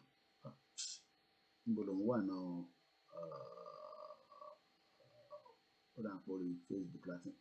Ẹ jẹ́ ká padà sọ́dọ̀ àràgbà yìí. Ó ń bi wọ́n pé am I a criminal? Àbí ẹni tó bá ṣàjẹ́ criminal lọ́ máa deal pẹ̀lú. Yes, Ṣèyí Mákindé, the #1 chief security of the state, officer of the state in Oyo. KOIKIMEDIA is asking you to release a press statement with a video evidence of where is ISKIL. Mo rí bẹ́ẹ̀ ìyá mi àtàtà lọ́bi iṣẹ́ lè ní ìyá wa tó da Grace Adébíyì. Bẹ́ẹ̀ ni mò ń kí gbogbo ìyá wa kọ̀ọ̀kan náà. Ọlọ́fin Ṣèyí Ọláwálé. Mo kí gbogbo èèyàn ará phase 2. Àwọn èèyàn máa ní ó ṣe like phase, ibẹ̀ ni mo gbé ní tó pọ̀ tó ibẹ̀ ni àwọn pípa mo ṣe tán ní secondary school but now ibẹ̀ ni mo lọ. So each time tí bá wálé ọ̀dọ̀ alájà ni máa ń dé sí ní phase 2. Yálẹ̀ nǹkan kan sùúrù lérè. Adésọ́nà ibìkan náà ní Yàbá. Mo phase 2 ṣá ni mo gbé. Ẹ̀yin máa bá wọn lọ lùlù 2023. Kẹ́ lọ máa jó tẹ̀lé àwọn olórí burúkú tó sọ gbogbo àwọn èèyàn wa di Yorùbá tí mo dẹ̀ fi sọ nísìnyí bá parí ètò nísìnyí náà máa sọ pé bàbá sọ bẹ́ẹ̀ yẹn ẹ̀rùn adilẹ̀. I hope I pronounce it very well. Ẹ̀dùn arinlẹ̀ ẹ ṣé gan ni ìyá wa Grace. Ẹ jẹ́ ká padà sórí arákùnrin. Ibi tá a bá ọ̀rọ̀ dé mo ní bẹ́ẹ̀ ìyá wa Mariam Olúṣọlá mú kí gbogbo èèyàn ará America, Canada, Grace. A sì ń sọ̀rọ̀ lórí ìdùnnú pé àwọn ará Ìgangan investor ní àlàáfíà dọ́dọ̀ àwọn. Even though pé lára àwọn 29 tó invest ní Ìgangan as at January ọdún yìí àwọn 5 péré ló kù. Inú ẹ̀ ló pa Aborode tí bàbá wa tó jáde sí. Àwọn 25 àwọn 24 sá kúrò nínú 29. Treasury Raw, thank you very much. Mo kí gbogbo ẹ̀yin tẹ́ ń gbọ́ wa náà lórí MixLR. There's always one particular person, because it's very cheap to listen through the MixLR, and only one person all the time. Okay, Felix Muiwalo and Belini. Thank you very much, Felix. Remember the terrorists that they are given posts in military and all forces. Benny. Felix Muiwa is a very good brother of mine. I won't give his full location, that follows us ever since I started. Pè mí, Anẹ́gbọ́n, ẹ má give up o. Mo ń bẹ̀ yín ni o, ẹ má give up o. Mo ní give up kẹ̀, ìgbàgbé dání, a máa parí ẹ̀. Torí àsìkò, let's move forward. You are here now. When you okay, I'm here now. You feel you can do anything. You can't do anything. I'm a citizen of this. Ṣẹ́gbọ́n kan tó sọ, ó ní I'm a citizen, kò mọ̀ pé citizen yẹn ó ti à citizen kẹ̀. ìṣòrí ìwọ̀ tó di passport Nàìjíríà mú òun ṣe citizen because Fúlàní ló ń control àwọn tó ti sọ Haúsá nígbà tó wá gbé ẹ nílé ó wá ń prove the knowledge ẹ̀rọ pẹ́ ni yóò ní knowledge ẹ̀rọ pọ́ dẹ̀ ni ẹ̀rọ pé kò mọ̀ kankan ni even though pé onífà according to him traditionalist kìíní ni but ó mọ tó ń sọ ó ní àmì citizen ó ń prove freedom ẹ mọ̀ pé ẹ mọ̀ tó ń sọ̀rọ̀ báyìí nísìn ó ń sọ pé òun mú ẹ right òun bó ti gbàgbé pé Fúlàní ló ń control government so ó kàn gbogbo tó ń sọ ó kàn jánu ni àwọn Yorùbá tó wà níbi àwọn èèyàn lẹ́nu bí ọ̀rọ̀ tí bàbá wa Tibetan sọ máa gbé débẹ̀ ọ̀rọ̀ máa pọ̀ lẹ́nìí analysis yẹn máa lọ ní different angle ni but in tó fẹ́ jẹ́ point of conversation tèmi ni pé ọpẹ́lọpẹ́ ti Sunday Adéyẹmọ Igboho'S àwọn kan tún ní Yomi bá máa kọ́ ní gbogbo ìgbà tó bá ń sọ bẹ́ẹ̀ pé ìmọ́lẹ̀ Yorùbá ni. Please send me the link to your radio online. It's a mixer lab. I will send it sorry YouTube ní ẹ má bínú. Let me click on it and send it. Tí bá ti bẹ̀rẹ̀ program máa ń send it káàkiri. You know, I mean, at the moment I've dropped it down because since we're not getting a lot of income anymore on the platform, normally 24 hours ni so after 3 hours ó máa stop so tí broadcast bá kọjá 3 hours mixer lab ò ní pick ẹ̀ mọ́. From the beginning of last year we were running it for full time but we can't afford it anymore so some of my softwares and things like that we dropped it down. The only one tí mo keep to one full functioning is Zoom because ìyẹn tá bá lọ ṣe ní 2 hours tá bá lọ ṣe meeting tó kọjá 3 hours then it's not going to be useful. Nasiruddin Abiodun, all our prayers will not be in vain. Lágbára Ọlọ́run gbogbo ìtọ́níkà ṣe lénìí náà gbogbo ẹ̀ pátápátá ìtọ́ ti ń ṣe bọ̀ àti tí gbogbo à ń ṣe nílé ní kọ̀rọ̀ ní gbangba lóníṣẹ̀ṣe ní gbogbo ẹ̀ pátápátá ló máa bọ́ sí. Ẹ jẹ́ ká padà sórí arákùnrin tí wọ́n gbé lọ fún 6 months ní ààfin wa kó tó di pé Elédùmarè ní òun náà máa jáde. Nàìjíríà àjọ drag yẹ so ìkan wá sọ Yorùbá sí mi pé kí n ní sùúrù fún wọn gbogbo nǹkan tó bá ṣàfẹ́ ṣe. ṣẹgbà ìkọ́sọ Yorùbá sí ọmọ àlè Yorùbá tó wà láàrin wọn nìyẹn kò ní páwà ìyẹn ẹ mọ̀ tí yẹn ṣe ń ṣe bẹ́ẹ̀ ìyẹn fi jẹ́ kó ṣàkó lórí burúkú ẹ̀ kúrò lọ́fíìsì àwọn ni ẹ mọ̀ pé Yorùbá ni gbogbo àwọn tó wà ní DSS ọ́fíìsì ní gbogbo ilẹ̀ Yorùbá but àwọn tó jẹ́ ẹlẹ́nu gangan àwọn Haúsá àwọn yẹn ló máa wá látàbújá ẹ tó wà shut up ọmọ asàfù kó shut up ni ìyẹn ló wá ṣàṣe sùúrù pẹ̀lú wọn Yorùbá yẹn ló wà ní ọ́fíìsì but òun fẹ́ kọ́ ṣàtì lọ lórí burúkú máa lọ ilẹ̀ ń dàrú má ṣe o mo rí bẹ́ẹ̀ Mariam Olúṣọlá Rájí Igboho'S owó baba dami long life baba mi bẹ́ẹ̀ ni mo rí bẹ́ẹ̀ Táíwò Kíkẹ́ Fásọmí bẹ́ẹ̀ ni mò ń kí gbogbo ẹ̀ tí ààrẹ orúkọ yín náà gbogbo ẹni mò ń kí Oòduà ti dé thank you very much. Ti bèrè lọ́wọ́ mi mo ní mi ò ṣe anything wọ́n ṣe gbé mi nìyẹn ó dàbújá wọ́n gbé mi dàbújá wọ́n ní kán kọ àwọn kankan sílẹ̀ ṣé mo lè kọ̀wé mo ní ìfáàtì mi tẹ̀lé kọ ìwé bí mo ṣe wà ń sìn wọ́n kọ gbogbo nǹkan tó yẹ kí n kọ wọ́n kọ fún ara wọn wọ́n gba fóònù mi wọ́n yọ wọ́n gbogbo ẹ̀ wọ́n scatter ẹ̀ wọ́n báǹdì ẹ̀ padà so gbogbo nǹkan tó ṣàgbà bíi kóòmù mi bàtà mi fóònù aṣọ wọn ti fún mi padà so wọ́n fi sí safe keeping síbẹ̀ ìgbà tí mo wá wọnú ibi tán fi mí sí kò tí ì sí kankan that is ọjọ́ tí mo débẹ̀ kò sẹ́ni tí mo lè sọ mo dákẹ́ ó wá di ọjọ́ Monday wọ́n wá kan lẹ̀kùn ibẹ̀ pé kókókó sá wọ́n ní sir what is it say get up anything tí bá ní síbẹ̀ yẹn kí n pick ẹ̀ pé I will not come back to this room again okay I say I have nothing here mo dìde mo tẹ̀lé wọn lọ ìgbà tí mo dé ibi tí wọ́n ń gbé mi lọ I stayed there for good 3 months wọ́n gbé mi jáde wọ́n á ní irú wàhálà wo lélẹ̀ mo wá bẹ̀ sí ní. kò tí mọ̀ pé wàhálà yẹn kò tí end for good 3 months he was isolated and I'm now asking where is ISKIL Wakilu Governor Ṣèyí Mákindé gbogbo mídíà tó bá wà ní Nàìjíríà ẹni Kóìkì agbẹnusọ Chief Sunday Igboho ń béèrè lọ́wọ́ Ṣèyí Mákindé the governor the chief officer where is ISKIL Wakilu ǹjẹ́ ó ṣì wà nínú Ọ̀yọ́ state àbó ti lọ sí federal tóun náà ti wà ní àhámọ́ lọ́dọ̀ wọn tí a mọ̀ pé ó wà níbẹ̀ because in tí court sọ ni pé abolongo custody àbí coronation center nílẹ̀ ẹ̀kọ́ kó sí but we know it's no longer there a máa padà sí fídíò yẹn but mo fi wáìnì ilé ìdílé kan ni ránṣẹ́ burúkú sọ̀gá wọn pé bá mi sọ fún ọ̀gá yín o tí wọ́n bá wá gbé mi kan báyìí á ṣẹlẹ̀. Bá mi sọ fún every time tó bá ti gbé oúnjẹ wá màmá ránṣẹ́ burúkú sí wọn. Ìgbà tí mo rí pé iṣẹ́ yẹn ò rán mo wá rí màá kan ó sọ Yorùbá sí mi torí wọn ẹ̀ sọ Yorùbá sí yàn bẹ̀ ó sọ Yorùbá sí mi ó sọ Yorùbá mo wá dá Yorùbá yẹn padà mo wá sọ pé bá mi sọ fún ọ̀gá tí ò bá wá gbé mi lénìí ọ̀la òkú mi ní kẹ́ wá gbé. So bó ṣe di ọjọ́ kejì nìyẹn wọ́n ṣe pè mí nìyẹn pé who is Fáṣòótọ́ mo ní èmi ni wọ́n ní ọ̀yá mo jáde mo tẹ̀lé wọn even though inú mi ti ń dùn pé wọ́n fẹ́ fi mí lẹ̀ ni. So ìgbà tí mo wá débẹ̀ ó wá ní kí ni mo ṣe mo ní kí ni mo ṣe àbí nǹkan tí mo. Ṣé pé I mean it's crazy. I mean when we are talking and people think oh you're just sitting along. I mean a person that has been held for 3 months and is now being brought for maybe interview. They are now asking him kí ló ṣe. Do you understand the pain? Ẹ mọ̀ pé tọkùnrin bá ní dágà ni ó máa ti dágà bọ ẹni yẹn lára ni. What are you talking? Kí ló mí pé kí ni mo ṣe? Mo rí bẹ́ẹ̀ bàbá wa Michael.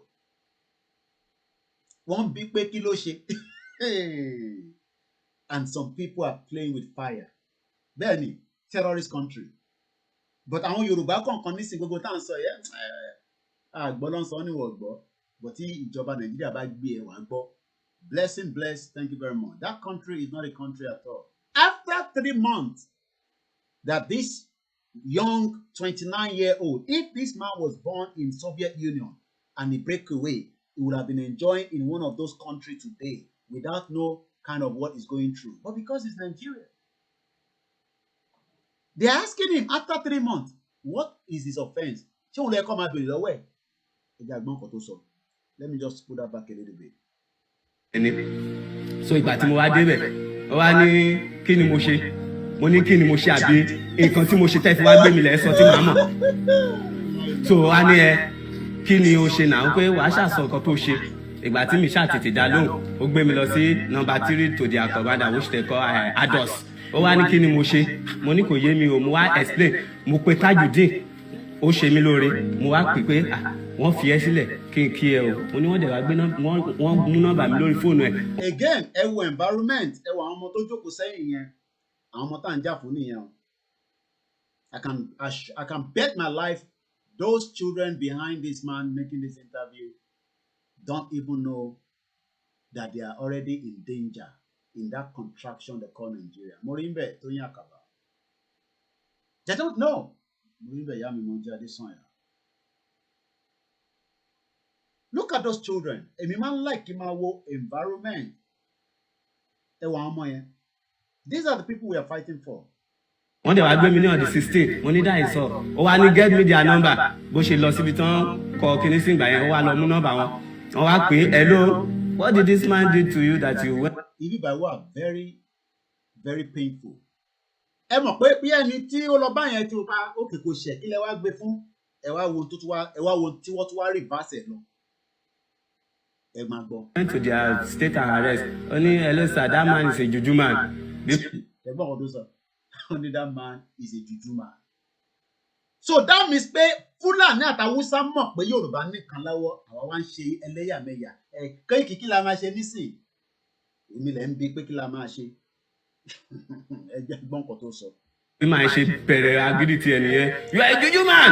You are guinea corn. Get out. Kódà ó sọ débi pé wọn náà tún ṣe oògùn fáwọn ipob ẹjọ ọgbọn àgbọ Nigeria is the capital of poverty.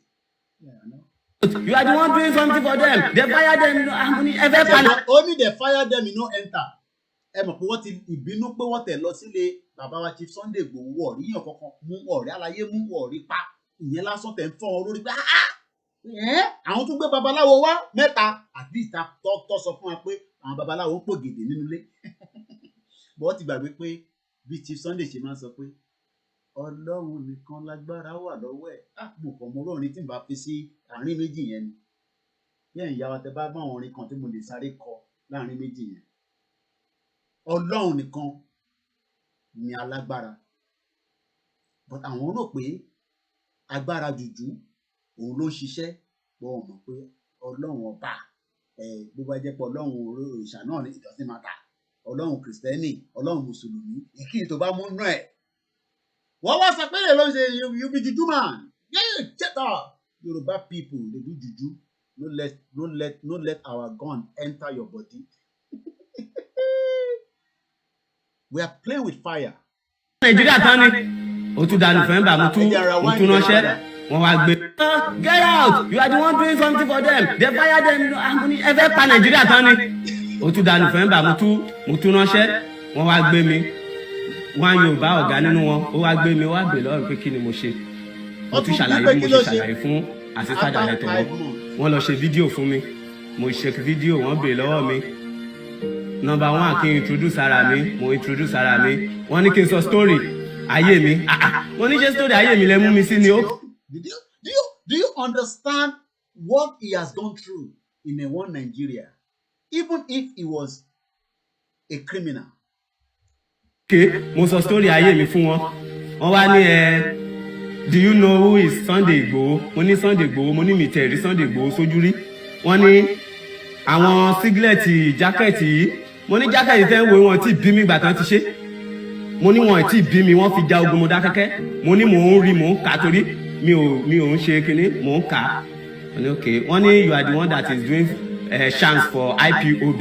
Wọ́n ní IPOB the Biafra peoples. Biafra mi ò gbọ́ wọn rí. Ẹgbọ́n kan tó sọ wọ́n ní òun ṣe chant fáwọn IPOB. Ṣe pé àwọn Hausa Fúlàní yẹn wọ́n mọ̀ pé Yorùbá nìkan lọ́wọ́. But àwọn ọmọ ilé Yorùbá ti tà wá tán fún wọn. Ìjà tá gbé dání self determination awareness yẹn ó yẹ ká lọ máa fi kí wọn ní gbogbo area awareness but àwọn Yorùbá kọ̀ọ̀kan wọ́n ti fẹ́ gbàgbọ́dé fún wa. Wọ́n ní okay, in fact technology fi tún yé wọn pé mo ti lọ sí Imo State, mo ní Imo State, I have not been to Imo State. Oh yes, you're right, Mama wa Mary Ọmọadé. His story is so emotional and sad. Ẹ tó bá mọ nọ́mbẹ̀ èèyàn kan béèrè lọ́wọ́ mi nígbà tí mo post fídíò yẹn wọ́n fẹ́ send kankan sí arákùnrin. Ẹ tó bá mọ nọ́mbẹ̀ ni ó dẹ̀ máa send it directly sí ẹni yẹn ni but wọ́n ní the number. Ẹ jọ̀ọ́ tẹ́ bá ní nọ́mbà arákùnrin ẹ kàn send ẹ̀ sí KOIKIMEDIA ká lè bá wọn fún ẹni tí ó béèrè lọ́wọ́ mi. My life and I have not touched Imo State. Wọ́n kó àwọn ìwé kan jáde bíi 11 or 15. Mo wo àwọn kankan bẹ̀ ó ṣe mẹ́ta tí mo lè kankan sí gbogbo story ayé mi tí mo sọ fún wọn àti mi ò mọ Ìgbòho rí inú TV mo ti ń gbọ́ àti tí mo ti ń rí mo kọ gbogbo ẹ̀ sílẹ̀ dáìsí ọ̀tán mú mi sí ní odidi oṣù mẹ́fà náà gbogbo ìyà yẹn ó wà lára mi ṣòkòtò tí mi ń wọ bẹ́ẹ̀tì sí mo wá gba okùn bẹ́ẹ̀ mo wá fi só. ṣe gbọ́ nǹkan tó sọ ó ti rù mo rí ń bẹ̀ ìyàwó Fọlákẹ́ ẹ káàbọ̀ sórí ètò ẹni tí ṣòkòtò tó ń lo bẹ́ẹ̀tì sí ó wá di kó gba okùn láti fi so ṣòkòtò díẹ̀ ó ti rù after 6 months. Ó wá tó ní kankan tó sọ tá a máa gbọ́ nísìn ẹ máa mọ̀ pé ìlú yẹn á bá parí nǹkan tá a gbé dání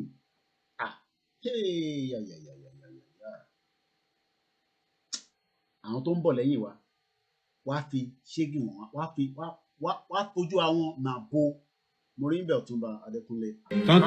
àwa tán kó sínú ilé pẹ̀lú àwọn Boko Haram wọ́n kó wa sínú ilé pẹ̀lú Boko Haram we are almost 14 there nínú sẹ́ẹ̀lì kan náà ibẹ̀ ní gbogbo wa ti máa yàgbẹ́ ibẹ̀ ní gbogbo wa ti máa ṣu ibẹ̀ gbogbo wa ti máa tó wọ́n kó wa síbẹ̀ láì ṣọlẹ̀.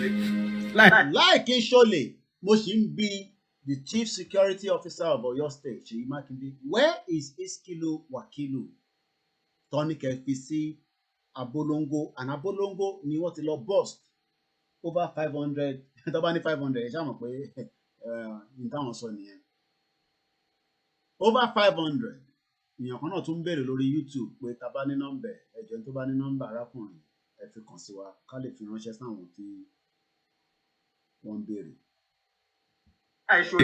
ó dẹ̀ sọ fún pé kí tóun bá dì mí mú àìkọ́ ọlọ́run á dùn ún mú wọ́n á ní òkè kò sí wàhálà pé nǹkan tó bá ṣàfẹ́ṣẹlẹ̀ pé màá rí tó àwọn ọmọ. Ọlọ́run ọba ò kí ń kúrò ẹ̀yin lẹ́ ń rò pé Ìgbòho tó wà níbẹ̀ Ọlọ́run ò ní dá sèrà sí kò ní dá kò ní ṣe ṣẹ́rí àwọn tó ń ní Ìgbòho wọ́n máa fè síbẹ̀ kò ní jáde ẹ wo bí Ọlọ́run ṣe yọ arákùnrin ẹ máa gbọ́ bó náà ṣe yọ nísìn the same Ọlọ́run yẹn ò kúrò níbi tó wà.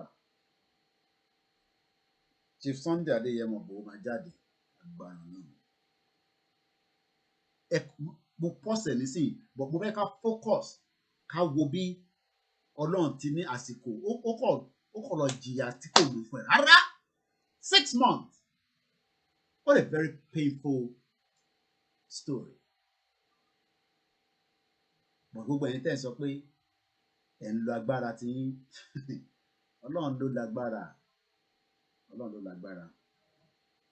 Wọ́n tán kó ń gbà yẹn mo ti sọ fún gan ní wọn pé bá mi sọ fún lọ́ọ̀yà mi ò mọ ẹni tí mi ò ṣe ẹni tí mi ń jà mi ò mú gbó mi mọ̀ tí ò bá mi sọ fún lọ́ọ̀yà tó bá ti débẹ̀ pé èèyàn kan wà á bẹ̀ tí ó.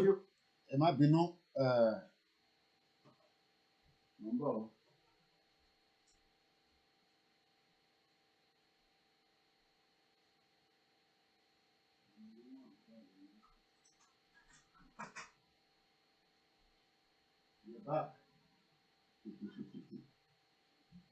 Ẹ má bínú ẹ̀yin ará ilé.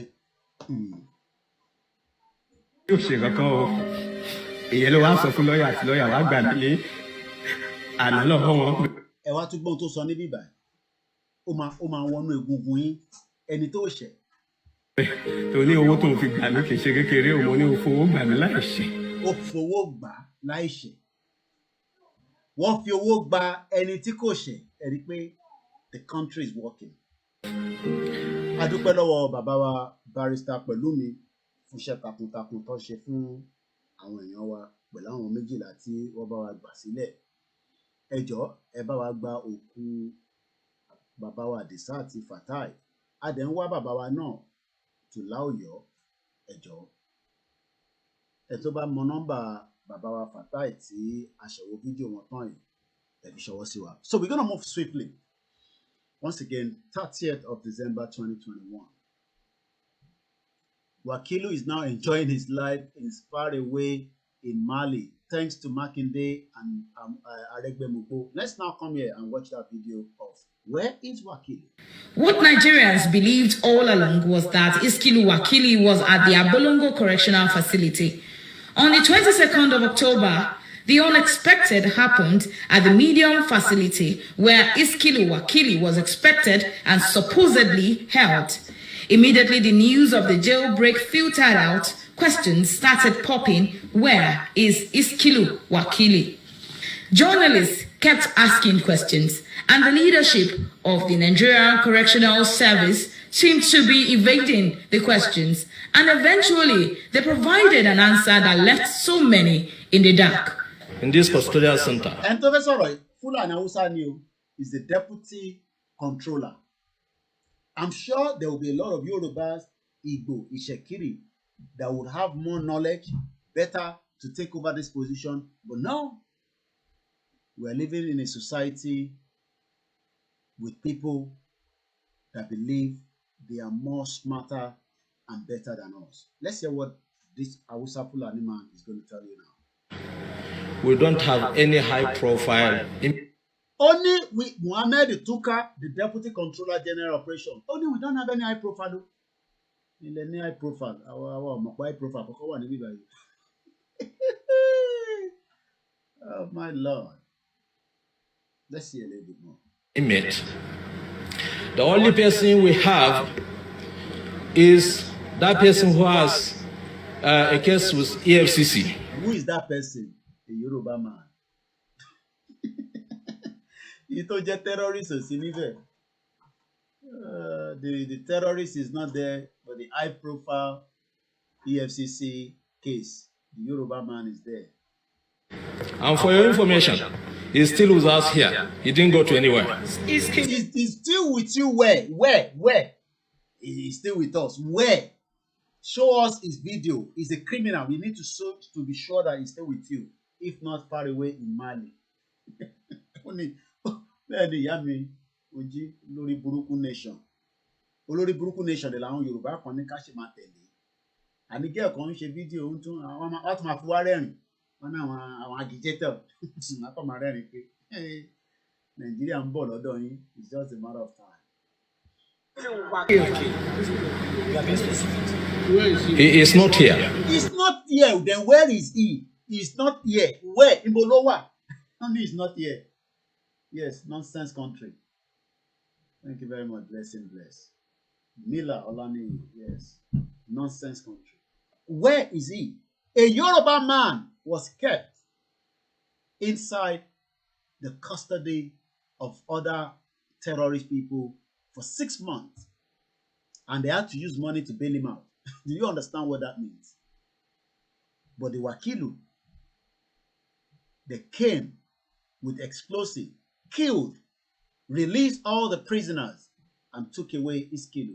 And Seyi Makinde is going around wedding, birthday party, and they're telling you that the same people are not going to want to come back and attack us. Sunday Igboho. He is not here. When asked is not here, to shed light and expand on the almost unclear information provided concerning the status of... So does it mean that when the court was saying that they should go and remand in there, so that means that never happened? We will definitely liberate very soon. Bẹ́ẹ̀ni, kọ́ lọ gbé ISKIL wà lórí fídíò live ni o, kò ń ṣe tán máa lọ rìkọ́dù kárí. ISKIL Wakili. The spokesperson of the service in Oyo State, Mr. Lanre Anjorin, said, àwọn tó máa bá wọn ṣe dẹ́tí ẹ mọ̀ pé bọ́ ṣe mọ́ àlàyé bọ̀bọ́ ẹ̀ náà nìyẹn ìfàṣòtọ́ ẹ mọ̀ pé Yorùbá máa kan ló ti pé tẹ̀lé wọn lọ sí Àbújá kó kó sì kúrò lọ Ìbàdàn kó má fi tẹ̀ dá wa dúró sí bíbá ẹ̀jẹ̀ àgbọ̀n kan tẹ́lẹ̀ náà máa sọ nísìnyí. Oh yes, you're right. We need to act fast before Nigeria is finished. Late Dr. Malafia ti sọ fún wa pé by next year, èmi tún sọ again, kí gbogbo àwa tá a bá léyàn nílé, ẹ jẹ́ kó ra dry food púpọ̀ sílé tó lè last wọn fún bíi 3 months, ẹ tó bá lè ṣe 6 months. Mo mọ̀ pé nǹkan wọ́n nílé, but ẹ lọ rà pamọ́, kò ń ṣe ìtẹ́ máa jẹ, tẹ́ máa lọ máa tọwọ́ bọ̀ ni mo sọ. Ìtẹ́ kan máa rà, tẹ́ máa kó síbì kan, tẹ́ kan máa forget ẹ̀, tẹ́ máa lock ẹ̀ pa síbì kan, ní ọ̀kan kan ní touch ẹ̀, tó lè last for 3 months. Torí pé ntí Dr. Malafia sọ tó bá wọlé wá bá wa ní next year, kò ní dá o. The public should believe whatever the federal government has told them. How can we believe what the federal government is telling us when the state court says go and remand him there? So kí ló ní ṣe pẹ̀lú federal? You can see the whole charade happening in that nonsense country called Nigeria. But a lot of Nigerians don't look at this deep analysis. All they say is they want to antagonize us. They want to bring things that is not worth bringing up and say Yoruba nation will fail. But they prefer to be in one Nigeria. I'm going to put that on stop for now there. We've used this. I'm not going to use this anymore. Okay, I don't know what I was doing there. Let's hear what this our mother has to tell us. Ó da ìlú ìrú, kò sí ẹni tí gbogbo ọmọ Nàìjíríà nífẹ̀ẹ́. Tí ó ń ṣe pé bóyá òun lọ ń bribe wọn o, torí mi ò rí ẹ̀yà tó ń sọ bọ́ǹtù rúlù rí, tí ìyá dẹ̀ ń ja ìran ẹ̀, táwọn tó ń sọ bọ́ǹtù rúlù. Àwọn Fúlàní. Ṣé rí ìlú kó ṣubú yẹn? Ìlú kan tàkìtì. Àwọn super power colonial master àwọn náà nù. Tó rá amóníṣe ni wọ́n. Tẹ́ bá ń gbọ́ pé ta ni amóníṣe ni, àṣenibáni. Fáǹfààní ẹ̀yin tí ẹ bá fẹ́ gbọ́ ìyàwó àyè live, and I might see if I can transmit it as well. Ìyàwó máa wà pẹ̀lú bàbá wa Ìjìnlẹ̀ Marcus ní alẹ́ yìí. I'm not sure what time. Bùmáwò tí bá lè gbé flyer yẹn jáde. But I will see if I can also transmit it. If not, every one of us will just go onto his YouTube page and we watch it from there. I would love to hear her being interviewed. Because this woman, she's a fire in her belly. Kódà mo lọ wo interview kan tó grant Sahara reporter ní 2013. Fire ni ló wà nínú belly ìyá yìí ó fire gidi ni. Kọ́lọ̀ túbọ̀ bá wa lọ́rọ̀ ẹ̀mí wọn pẹ̀lú wa dáadáa. Bàbá wa MK Abiola náà gbogbo àṣìṣe tó ṣe kọ́lọ̀ kó parẹ́ àwọn náà dáhùn àṣìṣe tó ṣe but ọmọ Yorùbá dáadáa ni wọ́n. But he has done and served his time as well. But àwọn tó pa bàbá MK Abiola, Yorùbá wà nù wọn, Fúlàní wà nù wọn, gbogbo wa náà la mọ̀ wọ́n. Pẹ̀lú àwọn tẹ́ ń pè ní international community tó yẹ pé ó dìgbà tí gbàsgbòs bá ṣẹlẹ̀ làwọn máa sọ̀kalẹ̀ wá. Tó bá dẹ̀ wá àwọn èèyàn wọn lọ́ máa kọ́ wá kó. ní dárò àwọn òyìnbó yìí especially British. Especially British àmọ́ Sky News ń jẹ́ kó yé wa ẹ jẹ́ ká sáré kátìkù yẹn díẹ̀. Royal family out 2021 was one of the Queen's worst ever. Kí ló máa ṣẹlẹ̀ ní 2022? The last empire tó gbé dání tó ń pè ní Nàìjíríà láṣẹ Èdùmàrè lágbára àwọn tó láyé tó lọ́run inshallah lórúkọ ti Jésù Kristi gbogbo àníyàn gbogbo wa pátápátá gbogbo àwẹ̀ wa àdúrà wa gbogbo ẹ̀jẹ̀ tí ìlú tó kó wa papọ̀ sínú location confusion tí gbogbo wa fi wọ́n káàkiri àgbáyé títí dé Saudi, Afghanistan, Baghdad, Iraq, Kuwait gbogbo bí tá a wà tí ó yẹ ká máa wà lórí ilẹ̀ wa tí àwọn ìlú burúkú tó kó wa papọ̀ Ọlọ́run ọba 2022 tó ń bọ̀ wọ́n máa sunkún ni.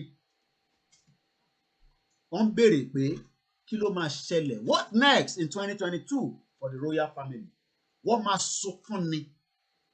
Gbogbo àwọn tó bá wà nídìí pé kí ọ̀rọ̀ wa kó má rí ojú, kó má rí mú, kó má rẹ́sẹ̀. Tá a lọ ń pariwo nínú òtútù, tá a ń sọ pé crime against humanity, genocide ń ṣẹlẹ̀ ní Nàìjíríà tó ń ṣe kékeré àti Ìgbò àtàwùsá gbogbo wa là ń sunkún. Ẹ wo ohun tí wọ́n dá lára gbogbo àwòrán tẹ̀ ń wò yìí ilé bàbá wa ti Sunday Igboho ni. Àwọn tó ń sọ pé àní rọ́nà lọ Ọlọ́run ọba bá wa ṣe wọ́n mọ́ṣẹ́ nítorí pé pain yẹn ti pọ̀ jù. The pain is too much at all. Ẹni tó bá yé ló yé. Ẹ wo ohun tó ṣe. Wọ́n balẹ̀ jẹ́. Ẹ wo ológbò tó pa kalẹ̀. Ǹjẹ́ mi lè pa ológbò nílùú yìí? Wọ́n ní wọ́n wọ́ ológbò wọ́n rẹ́dì láti fún ní £1,000 which is about 750,000 naira.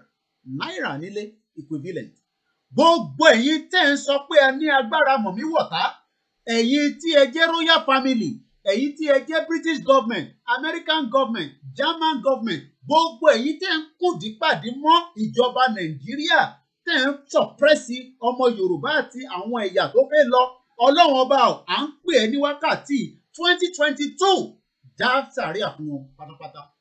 Gbogbo wọn pátápátá àti ìyá wọn ní àti bàbá wọn ní àti olórí wọn ní àtàwọn ọmọ ọmọ ẹ̀ ní dá sábìrà fún wọn àìmọye àwọn grandchildren tó ti kú ní Nàìjíríà tá a lè máa sọ. Ẹlòmíì ní owó ó fowó ránṣẹ́ sílé hospital ló pa. Nígbà tí mo wà nílé lára àwọn tajọ́ ń ṣe program ìyàwó ẹ̀ bímọ ọmọ yẹn dákẹ́ sí hospital ni kò ń ṣe pé àrówó. Àwọn kan wá ń sọ pé àwọn grandchildren àwọn máa gbádùn ìrọ̀lẹ́ pa.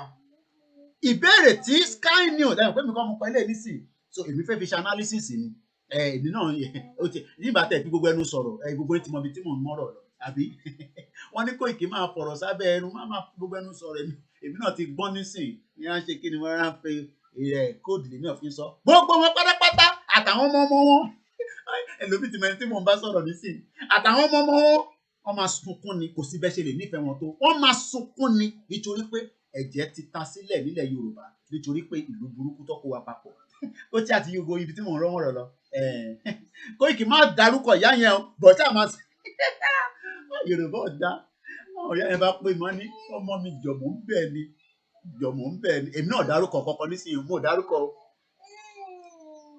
ọmọ Oòduà kí ló ṣẹlẹ̀ èmi ò dárúkọ o bọ̀ wọ́n máa sunkún gbẹ̀yìn ẹ jẹ́ ká gbọ́ nǹkan tí Sky News ní ẹ̀rọ pé Sky News mo dárúkọ o kò ń ṣe èmi ni mo kọ eléyìí only when you stop and look back does it really hit you how incredible it has been that the Queen has managed to purposely stay so unbeat. Ìyá Ṣàlíwá nìyẹn. God bless the Queen. Gbogbo wọn ló máa jẹ gbà. Annus Horribles is how the Queen described 1992, her children's complicated love lives, and a fire at Windsor Castle, bringing an unexpected public display of expiration. Oríṣiríṣi bàbá yìí náà ti lọ èyí àpẹ̀lẹ́ pẹ̀lẹ́ ọkọ Queen ti lọ ó ti wà níbi tí wọ́n ti ń ṣèdájọ́ fún báyìí gbogbo tó bá ṣe a máa ṣe ìdájọ́ ẹ̀ fún. Ìyá mi àtàtà mo rí ń bẹ̀ Stella Ojo káàbọ̀ sórí ètò. Ẹ ṣé gan ni ìyá mi ó gbẹ́ni tẹ́ sọ pé àmì àṣẹ lọ́tún lọ́sì. For 2021, no one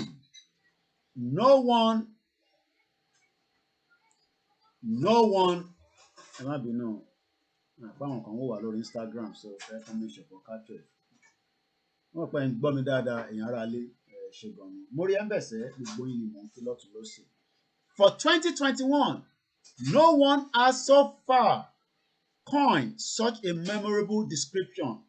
Àìmọye memorable description tó ti padà náà tó ti jí pààyàn sí ilé Chief Igboho àìmọye àwọn ti jí lọ àìmọye oríṣiríṣi táwọn nìkan ni wọ́n ní memorable description ọ̀wẹ́. But it does feel like it is needed one after one of the most dramatic years for the Windsor in the recent history. Nigeria náà máa bá yín àdìmọ̀ lágbára Ọlọ́run tó bá di next year. Only when you stop and look back does it really hit you how incredible it has been that the Queen has managed to publicly stay so unbeat. The death of her husband, Duke of Edinburgh, in April at the age of 1999, while not a complete shock after a spell in hospital, was certainly devastating for his wife. The rest of the family, the warmth and the openness of their tribute is something I will never forget. But as if coming to terms with that loss wasn't enough for the 95-year-old monarch. Ìyá náà ti dàgbà. 95-year-old monarch. The family troubles kept coming thick and fast. We saw Harry and Meghan sit down with Oprah, racism claims against the family. What bully ìyàwó ọmọ ọmọ ẹ̀? What bully? Allegations within the palace, which Meghan has denied. And compensation case brought forward Prince Andrew for allegation of sexual abuse that he has always said without foundation. What has 2021 really meant for the family with a question mark? Unlike 1992, the public acknowledgement of family issues has been limited. Ó ṣàti yẹ yín bó ṣe ń lọ. Lágbára Ọlọ́run, èyí tó kù náà ní ọ̀dọ̀ tiwa náà. Ẹ jẹ́ wá padà sọ́dọ̀ ìyá wa. A ní Ọlọ́run ló so ìlú pọ̀. God put Nigeria together. Àbí kọ́ máa lọ tọrọ ìdáríjì o.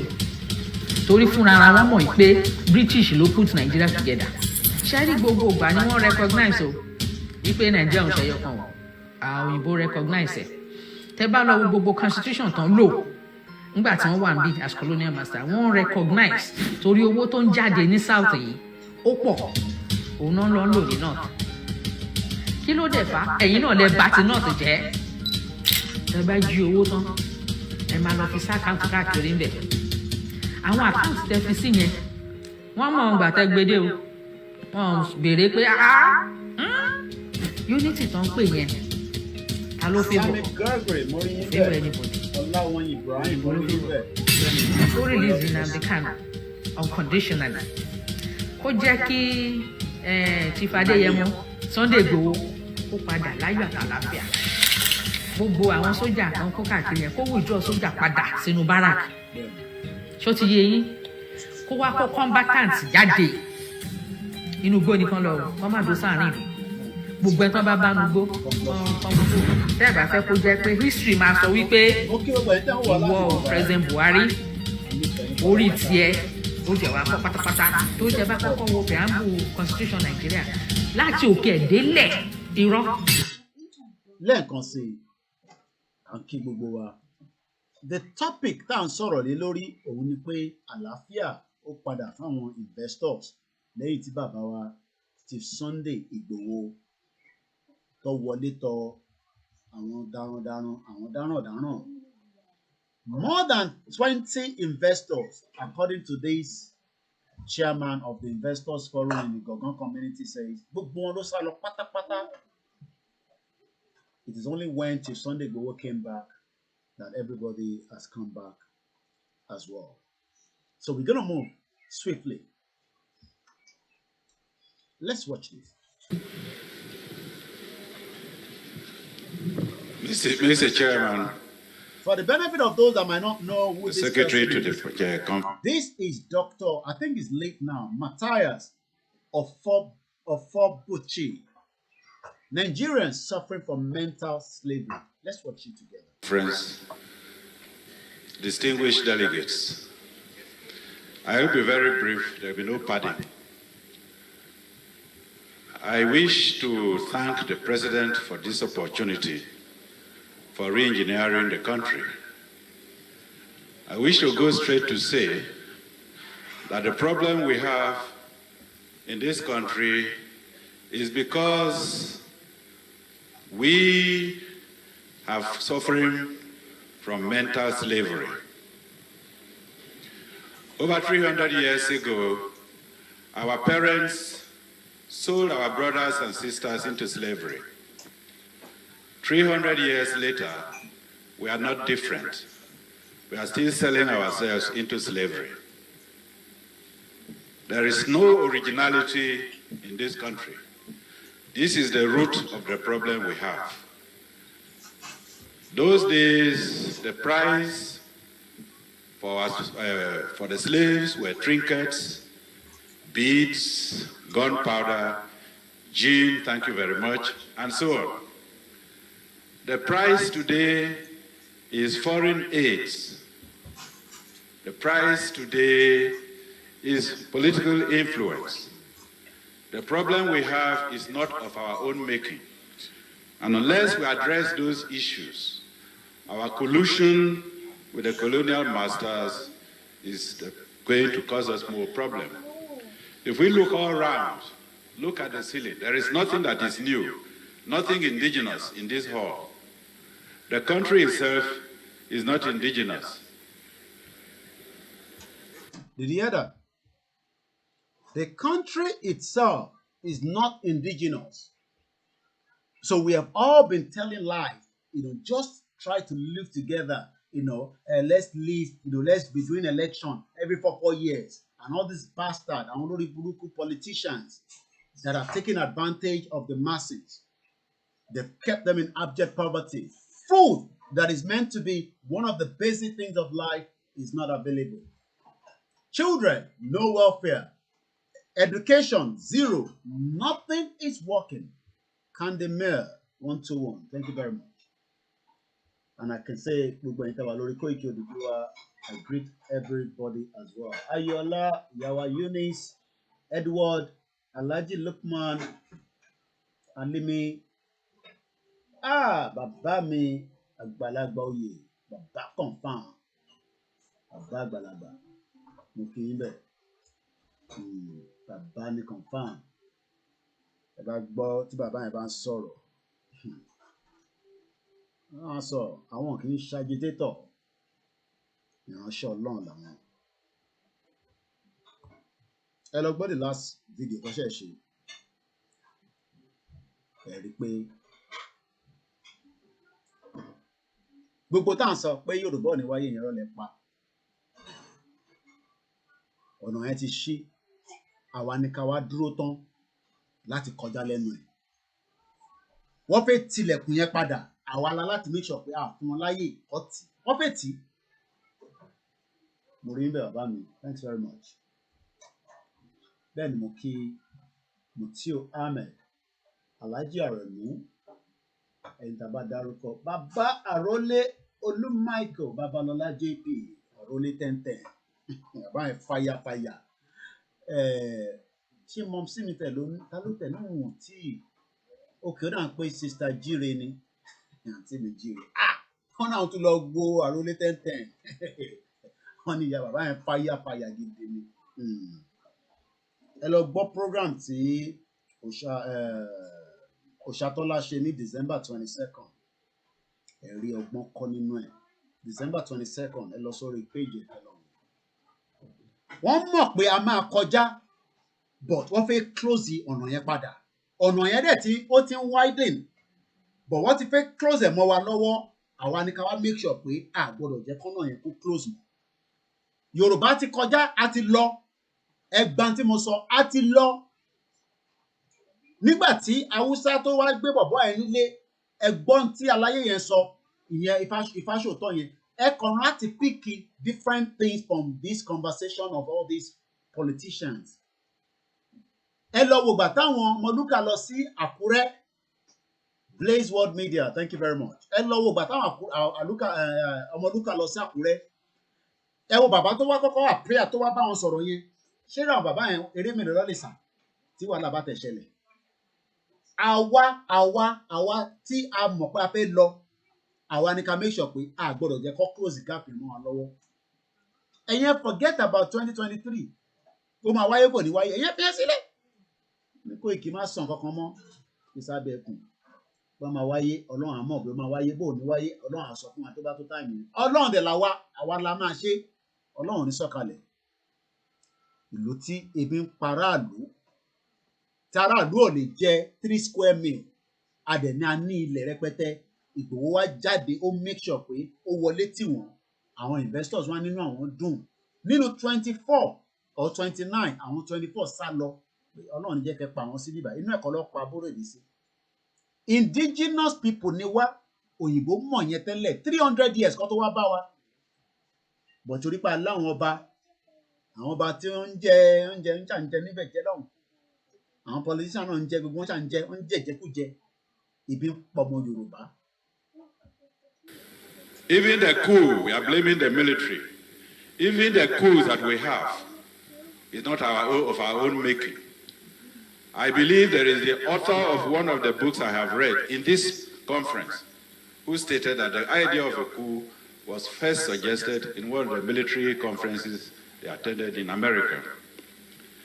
I will go straight to read, with your permission, Mr. Chairman, what the respected Alhaji Shehu Shagari has put in his book. And I ask every member here to get that book, because I know most members here have the book written by Clinton, but they have not put Don't open the phone line. I'm not sure how many videos I've got left. I've picked up the point from here. I'll remind us of what Professor Wale Soyinka said about Igboho. It's just a reminder, so that Kalimama is not a criminal. So if they're telling you he's a criminal, that's why he's been held in Benin Republic, he's not a criminal. So we picked up the point from there. I picked up the point from the Royal Mail. This guy, I'm still asking about where is ISKIL WAKIL. Ẹ jẹ́ kí wọ́n play eléyìí fún wa kí tó gbàgbé, because tí bá ti open phone line ó máa difficult. Eléyìí fídíò yìí ọwọ́ bọ̀bọ̀ kan tó ń pè ní Indigo Travel ó máa ń káàkiri different countries, kò sí ìlú tó ti lọ take a risk oríṣiríṣi, but ó lọ Kánò ló lọ yìí. Ilé ayé tó fẹ́ káwa náà máa gbé nílẹ̀ Yorùbá bó ṣe ń gbé ní dọ̀tí ní Kánò. Màá sáré play fídíò yẹn kí tó wá lọ play ti bàbá wa Tibetan. Did you get a lion's head from? Is that legal? What kind of meat is this? This is an example of the sewage I was talking about. Ẹ wo agbègbè bó ṣe wà nílẹ̀ Yorùbá náà lélẹ́yìí o. No development. Kánò lélẹ́yìí nísìn. That is the kind of life they want us to live. I will not play all the video, but I'll see if I can share the link. You can go and watch it. I don't know the copyright to this video. I'm just using it for the education purpose of this program.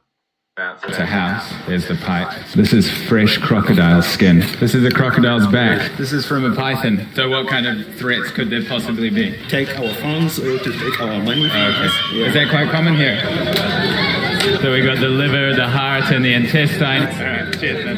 Take care. Bye. A guy just came up to me and he said, "Why are you snapping people?" Hey bro, why are you snapping people? They don't like video. They don't like Doctor of the Zion. Oh wow, it's been a long time, my sister. Good to see you on the broadcast. Gave you permission. Inú ẹ̀ ń dùn pé at least òyìnbó tẹ̀ wá sínú ọjà. When we have òyìnbó tó ń káàkiri different countries all over the world. But the visitor ṣe wá sí Nàìjíríà ni pé Nigeria is not safe. Àwọn ọ̀dẹ̀ lọ kó wa papọ̀. Ọmọ New Zealand ni bọ̀bọ̀ tó ń káàkiri. He travels around the world. He has a lot of followers, about 1.something million subscribers on his YouTube channel. That God takes. Pé tó ń ṣe dúdú tó wáyé pé wà nísìnyí, you know, and we can do better. You can do better. In tó ń ṣe yẹn kò ń ṣe new thing.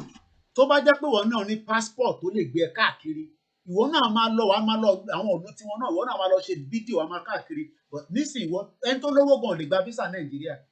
And people that keep asking me, how do I get visa? I don't say I'm doing visa traveling kìíní kankan. So I sometimes pick up comment like that. We're not, immigration officer. We're not travel agents. We don't have anything to do with that. We're here to discuss, educate, and tell us how Nigeria will break. That's my own important thing. Nigeria must break because it's not working. You back home safely. We just got shut down for filming. Okay, man. Cheers. All right. Don't forward it a little bit. 14, there were 4 beats. But we did talk to a few people around the city and they did say that the security situation here is significantly improved. We're going to explore the city today. On the outskirts and in the highways, apparently still people are getting kidnapped. A guy I spoke to in the last video told me every fortnight, every 2 weeks, somebody is kidnapped. So pretty intense, but we'll see what this city's like. We're going to head off to a market now. So there's a particular section I want to use. And this is how they want gbogbo àwọn tí ó dẹ̀ bá sọ̀rọ̀ gbogbo náà ló complain the economy blah blah blah, all those normal things. Yeah, it depends on how the market. And everybody wants to talk because wọ́n ti rí pé òyìnbó ní so of a pass message ilé ẹ̀jẹ̀ ara gbọ́ bíbá ìdí ẹ̀ nísìn. Everybody's complaining about Nigeria, even the Hausas. Takaitina a rayuwa a Kano ko in ce a Najeriya gaba ɗaya da nama ya tsada.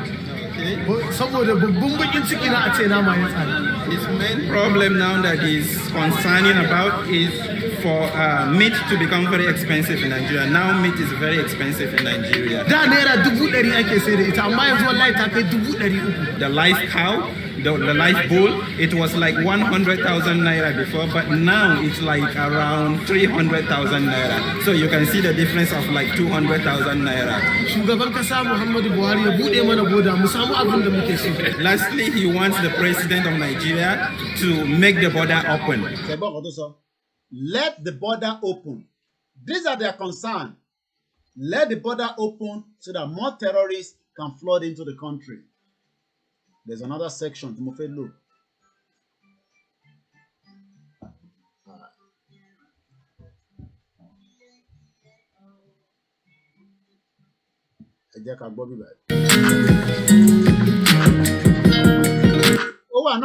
Yoruba náà this kind, but what we are saying is ṣé life táwọn gbé làwọn náà fi máa gbé.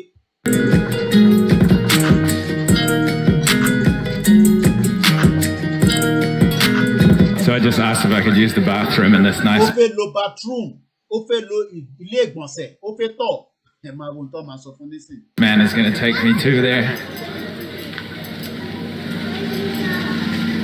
You can ease yourself here. Oh, just here? Yes. Okay.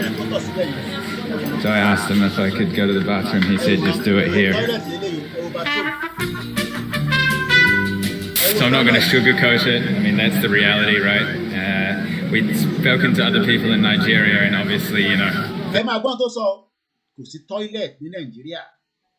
This shouldn't come as too much of a surprise. Not every house has a toilet, so they either share toilets in the community, or they go to other people's houses, or they will go on the street here. And that's how it is. This is sheepskin in the background. Yeah. Mo fẹ́ pick point tí bàbá yìí máa sọ níbí báyìí nísìnyí. Èmi tí wo fídíò yẹn délẹ̀ tán. Ó sọ nǹkan kan, ó prefer ìlú kan sí ìlú kan. Mo fẹ́ ká jọ gbọ́. And you're coloring, and they color it. Coloring. And what do they do once it's colored? Do they sell it? To sell it. Who do they sell it to? Export. Export. And what is it used for? Clothing? Luggage, shoes, even shirts. Yes. You're obviously an educated man because your English is very good, right? Mm-hmm. And so you grew up in the you went to university here, or? Of course, yes. Okay. And what did you study? Accountancy and finance. Oh, really? Yes. And so, seeing as that you worked in accounting and finance, I spoke to a lot of people just at a market. I'm ex-auditor. Auditor? Yeah. Okay, so what do you think of the current state of Nigeria considering the economy at the moment? Well, I can't say anything. Professor, torí Hausa ni, kò ní sọ. But tó bá jẹ́ àwa Yorùbá ni, ibi tí mò ń lò kọ́kọ́ nìyẹn. About the Nigerian economy. I can't say anything. You don't want to? Yes. Okay, that's okay. See my pump. Oh, this is your pump. Kí ló ń bí kí ló ń sọ ẹ wo environment kí ló ń bí kí ló ń sọ. This is the kind of life that they want us to. Yeah, some of them like it like that. I agree with you, Mama Wamoji.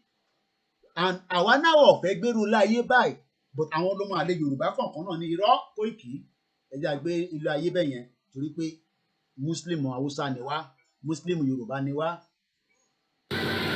Supplying water to those people.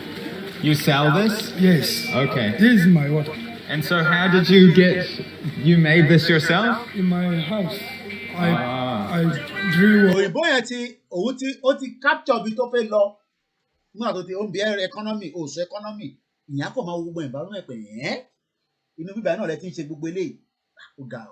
Water to the tannery here. One thing I've noticed about Kano here is there are a lot of open sewers, and sometimes the stench is borderline unbearable. I've gagged a few times just trying to convey the senses here. You can see a lot of these kind of gutters here.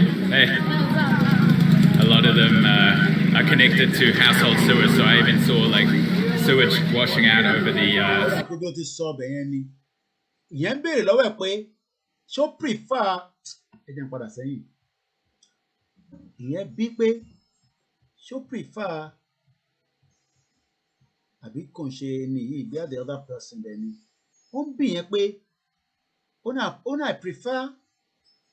I prefer Saudi Arabia than UK. Who no prefer Saudi Arabia?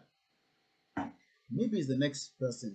There are a lot of open sewers, and sometimes the stench is borderline.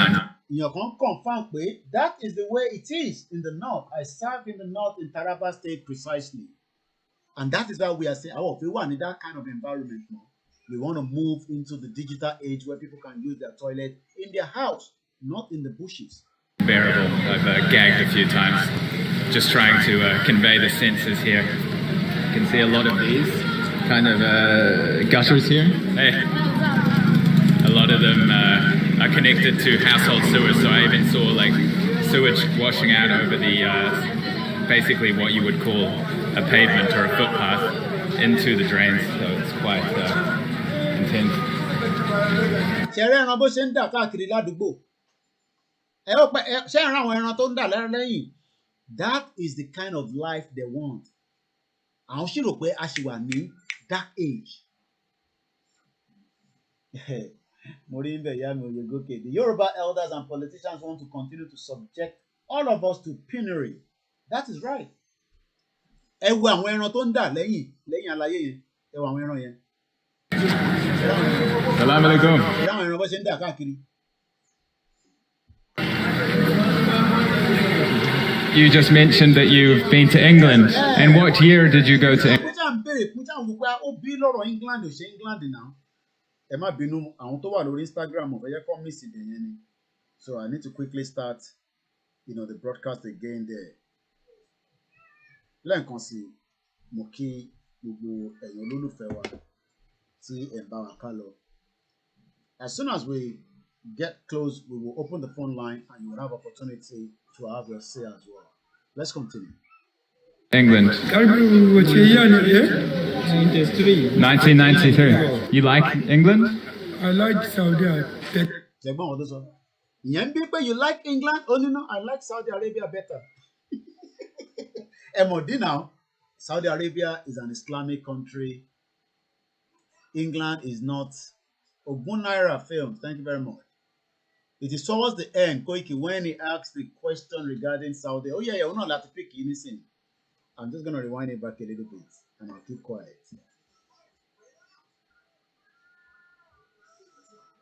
You just mentioned that you've been to England. And what year did you go to England? 1993. You like England? I like Saudi Arabia better. You prefer Saudi Arabia? Yeah. Okay, and what is the reason for that? Religious matter. Oh, so you went to Mecca? Yeah. Oh, well, thank you very much for your time. And that is the part of the video I'm going to use. And I'm sure you all grasp the message there. Ẹ jẹ́ ká wá lo the last video why because about the phone line akọ̀jẹ̀ ti Prophet Wọlé Ṣóyínká ẹnìkan ló kù. But the topic of today is our people in Igangan, the investors are excited, they are happy that Chief Sunday Igboho have now helped them to chase away all the terrorists that is disturbing them. Our politicians, the Yoruba politicians, I picked up something while I was watching Ashabeti Africa TV. I do not own the copyright to the video myself. But only kankan tí mo gbọ́ nígbà tí bàbá yẹn sọ̀rọ̀ lọ, ibẹ̀ nìkan mo fẹ́ lò nínú fídíò yìí. Let's hear it together. Kí ló fà the breaking news? News tí ìjọba create fún ara ẹ̀ ni wọ́n pè ní breaking news. Ṣùgbọ́n ìjọba máa wọlé pààyàn. Tó bá tí olówó kan bá fẹ́ lò bẹ̀, tẹ́ tó wà gọ́ọ̀mẹ̀ntì bá láìkiri àkàn. Ṣé o rántí pé gbogbo supermarket tó wà ní Èkó ń sìn? Ilé tó pọ̀ jù ìyàwó Sanwó-Olú Ambode lónìí.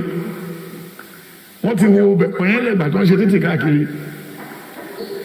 Tó bá dẹ̀ wọ́n Ambode jalè ju Èkúté church. Bàbá ńlá olórí olè ní Ambode. Ó ti jalè rí títí Fáṣọlá lé. Tó mú lè mú lọ́wọ́ wọn lè dànù. Ṣùgbọ́n nígbà tí olórí ogun dé olórí olè bí ẹgbẹ́ wọn Tinubu ó tún dá padà. Bẹ́ẹ̀ ni tó máa lè bá mi jalè yìí. Nígbà tó tún wá jalè yìí ju Tinubu lọ. Tinubu ní bága eléyìí. Bàbá tí bẹ̀ẹ̀ tán náà ní jẹ́ pààyàn. Ó ní nígbà tí Tinubu tún wá rí pé gbàgà olè Ambode tún le ju kí ló dálẹ̀ lọ. And these are the politicians that our people are told, hey, Ranka Dede, hey, Koiki, shut up. We're going to vote for 2023. Ambode tó ti kó gbogbo owó tó ń gbádùn ayé ẹ̀ ní sí pẹ̀lú àwọn fine girls. Bí a ló tẹ̀ ń báyàwó ẹ̀sùn gan ọmọ nísìnyí, àwọn ọmọ kéékèèké àwọn ọmọ yunifásitì, ọkọ̀ bá ló máa kó wọn wá ni. Ìyàn kan sọ fún mi lára àwọn past governor, I think it's Fayose. Ayékáyé tó ń jẹ ẹ̀ ní believe it. Yeah, I think it's Fayose, yeah, I remember. I will not add to it and I will not remove out of it. Tẹ́ bá rò pé government ló gba àwọn people yẹn ẹ̀ ń waste time ara yín. Tó bá wà nínú ilé báyìí, wọ́n náà máa da àwọn ọmọ kéékèèké àwọn obìnrin tó ní wọ anything. Ká máa bá wọn ṣeré pa. Kódà tó bá jẹ́ pé mo tún parọ́ ni ẹ lọ gbọ́ fídíò kan tí bá lè wá fídíò yẹn bẹ́ẹ̀ tó bá rántí link yẹn kẹ send ẹ̀ sí mi màá lò lórí broadcast. Ó dà pé kí ni bọ̀bọ̀ tó pupa yẹn tó máa ń ṣe economics tó máa ń sọ̀rọ̀ gan káàkiri báyìí kí lórúkọ ẹ̀ rán mi létí ẹ̀. Ó ní light complexion ni, he is very popular among the Nigerian elite. Ṣé Pat Utomi ni? Ẹ jẹ́ n Google ẹ̀ kí n make sure pé ojú òun ni mo sọ. Pat Utomi. Ó dà pé òun náà ni. I think it's a yeah, òun náà ni. Ẹni tó bá mọ ẹni tó ń pè ní Pat Utomi. Let me show you his face. Ó ní àwọn lọ ṣe bí a ní Rivers State ni bí a ní ọ̀nà side ibẹ̀ yẹn. Ó náà kọ̀ kọ́ àwọn obìnrin wá ni gbogbo tó fi wá ṣe wọ̀jẹ́ kọ́ rí ṣe. Nígbà tó ti kọ́ àwọn ọmọdé àwọn ọmọ fine girls wá. Àwọn tó ní wọ brazier tó ní wọ pátá. Inú interview kan ó ṣe interview yẹn ó ṣe grant ẹ̀ ni lórí tó bá jẹ́ rọ́ ni mò ń pa ni. Ẹni tó bá ń follow Unji Media. Yes, ẹ ṣe gan ni mo ti rántí ẹ̀ Pat Utomi ni. Orí Unji Media bọ̀bọ́n yẹn wà lórí YouTube. Orí fídíò yẹn wọ́n ṣẹ̀ṣẹ̀ lọ́dún yìí ni o. But mo wá lè sọ which of the ó dà pé gbà tó interview ẹ̀ ni. Bọ̀bọ̀ kìíní kan media kìíní kan ìnìjìmílẹ àbí kìíní kan ló ń jẹ́ kìíní kan I can't remember the guy. Fídíò yẹn wọ́n ṣẹ̀ṣẹ̀ ni o recently yeah Pat Utomi ni mo ń sọ̀rọ̀ ẹ̀. Ó nígbà táwọn fẹ́ sọ̀rọ̀ nǹkan tó máa ní ọpọlọ lórí ó ní wọ́n lọ kọ́ àwọn fine girls wa ni tọ̀wọ̀ pátá tọ̀wọ̀ bra. Ṣé fi pé irú bàbá tó ń gbẹ́kùn bẹ́ẹ̀bẹ́ẹ̀bẹ́ẹ̀ ṣe cousin àbọ̀nkù Davido ẹ fi pé tí yẹn bá jẹ́ gọ́vnà ẹ rò pé ẹ máa rí kankan ṣe. no ṣe pípé tíyẹn bá jẹ gómìnà nísìn ṣe pípé máa rí nǹkan kan ṣe. And these are the people you think are going to save you.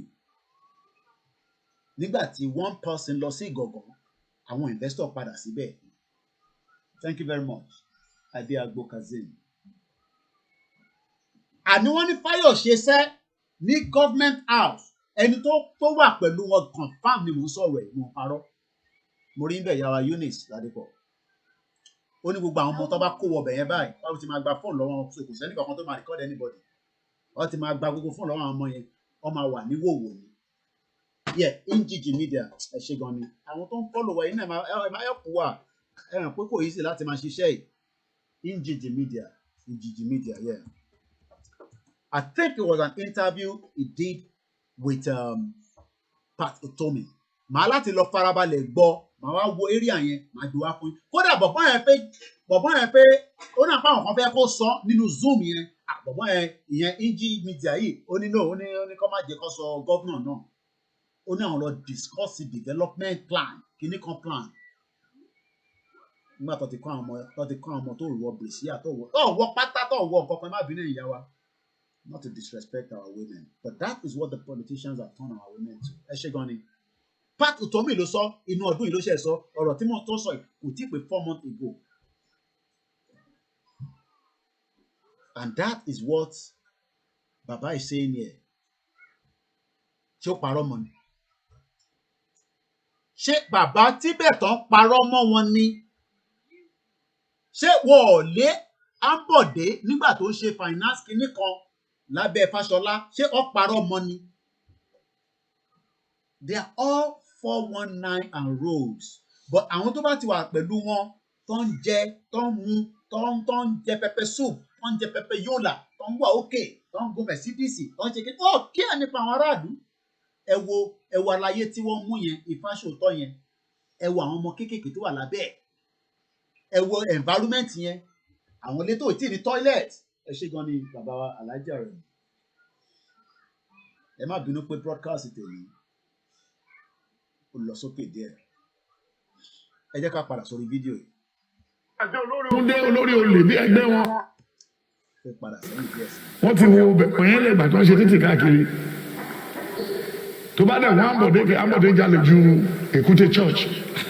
Bàbá ńlá olórí olè ní Ambode. Ó ti jalè rí títí Fáṣọlá lé. Tó mú lè mọ́ lọ́wọ́ wọn lè dànù. Ṣùgbọ́n nígbà tí olórí ogun dé olórí olè bí ẹgbẹ́ wọn Tinubu ó tún dá padà. Bẹ́ẹ̀ ni tó máa lè bá mi jalè yìí rèé. Nígbà tó wá jalè yẹn ju Tinubu lọ Tinubu ní gbàgà eléyìí. Nígbà tí Ambode adánìkan rẹ́rìn dídá dẹ̀ wá ogo 50 million adé ṣe báyìí. Ṣé ẹ gbọ́? Ó ń wọ aago 50 million lórí ẹ̀ bó ṣe rí. And because people are eating, wọ́n jẹ́ lábẹ́ wọn oríṣiríṣi contract ẹni gba, and they are not making any development. Wọ́n dẹ̀ ti mọ̀ pé ìjọba bá ti pín tàdá dúró gbogbo ẹ̀ máa everybody tó bá lọ sórí train sí wàá rà àwọn MP tó ti parí iṣẹ́ tó ń lọ sí orí tó ń padà lọ́lé a máa fara gbá wọn ó tẹ̀ nímọ̀ pé MP ni àfọ̀n tó bá da MP my member of parliament bó bá kọ lẹ́tà sí MP á reply yẹ.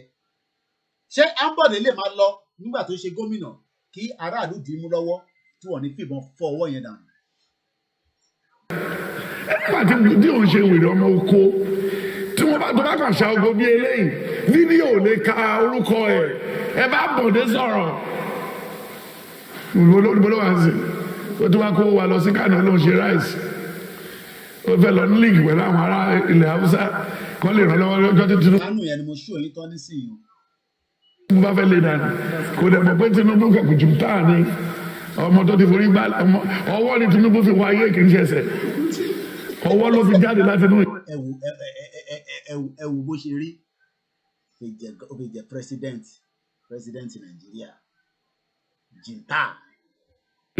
Òun lọ́wọ́ ọwọ́ ìfúnpá lára gbogbo èèyàn bàbá ńlá olórí olè ni olórí ẹ̀kọ́ máa pè ní olórógún ṣe rí níbo la wà ṣe rí tí wàá wo eléyìí tó ń tẹ bírèkì rí yìí sìn. Ọlọ́ba ń dúró tì bàbá Tibetan Oh, it's nice. Oh my God, it's beautiful. It's nice. And you take your iPad, go and sit down that side because your noise is filtering through. Can you go and sit on the other side there? Okay. I'll come and take it down there. Yeah. You are not watching anymore? Should I close it then? Then you can't make it too loud. And I didn't tell you to come and give me fire brigade. You okay, baby? Okay. You want to change the channel? Okay. All right.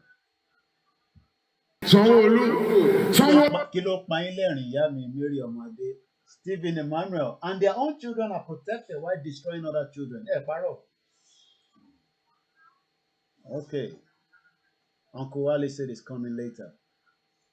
Hello, Bobo. Hello. Hello, Bobo. Hello, Bobo. Uncle Wale is coming later, okay? Uncle Wale is gonna see you later. Olúlé máa lọ títà kan náwó bẹ́ẹ̀ ni pé ní wárápá gbogbo tó bá dẹ̀ náwó sí ilé máa jóná bẹ́ẹ̀ pẹ́tà dẹ̀ máa yá. Ó ní inú ilé tó wó ìhóra mẹ́.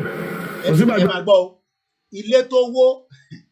Ok, àwọn kọ́là wa ti fẹ́ máa wọlé ọlọ́run ló ní kí iṣẹ́ àti máa pè gbọ́n fídíò mi tán. Ṣé fẹ́ dá sórí ètò ni? Mo ní ṣe fẹ́ dá sórí ètò ni sà tó mú wa live. Oh, okay, no. All right, máa pè ní later tó bá ṣe tán. The line is open now. We should hope to bring the program to an end at exactly before 5. So I'm going to open the phone line. I've made use of all my presentation, and I hope we've all been able to take something out of it.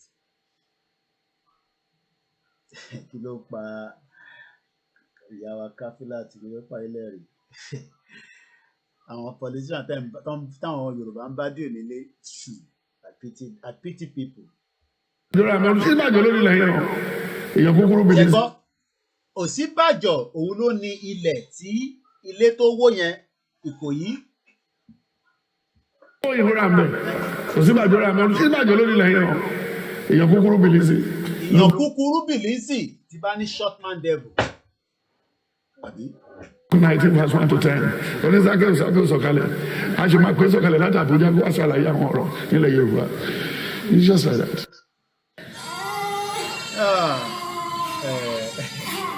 Àwọn ìyá wa kọ̀ọ̀kan ti ń pè wá adúpẹ́ pé a ti rí gbogbo àwọn fídíò wa lò. Ẹ bá máa ṣe ní kíákíá kí àǹfààní lè wà fún gbogbo èèyàn torí pé a ní ọjọ́ púpọ̀ láti lò. Okay, sir. Ẹgbọ́n sókè. Okay, sir. Yes. Mo fẹ́ dá sí ọ̀rọ̀ tẹ́ sọ nípa máà tí wọ́n mú ní Èkìtì yẹn.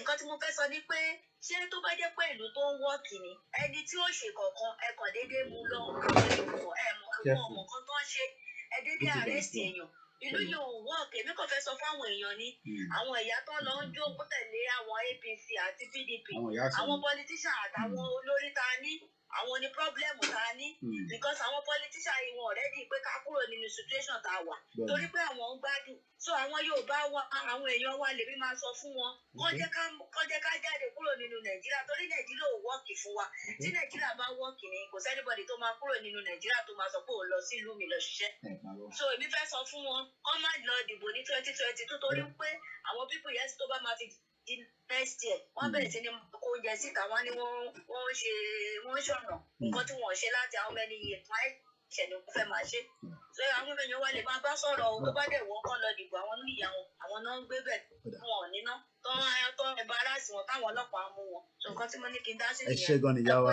all the way from Kuwait àmàrí yín bá ní gbogbo gbà èyí náà láǹfààní nísìnyí èmi ti sọ tèmi máa sọ ẹ lè disagree pẹ̀lú mi ẹ lè agree pẹ̀lú mi that is the beauty of this new network tá à ń lò kò dàbí ti NTA tó kàn máa ṣiṣẹ́ lọ gbúrúrú irọ́ ló kọ́ nínú gbogbo ẹ̀ gbogbo tó bá sọ báyìí irọ́ ni tó bá sọ pé mo ní lára àwọn post wa kan wọ́n ní army sọ pé káwọn journalist jọ kọ́ bá wọn ṣiṣẹ́ láti lè mú terrorist +4475 9405079.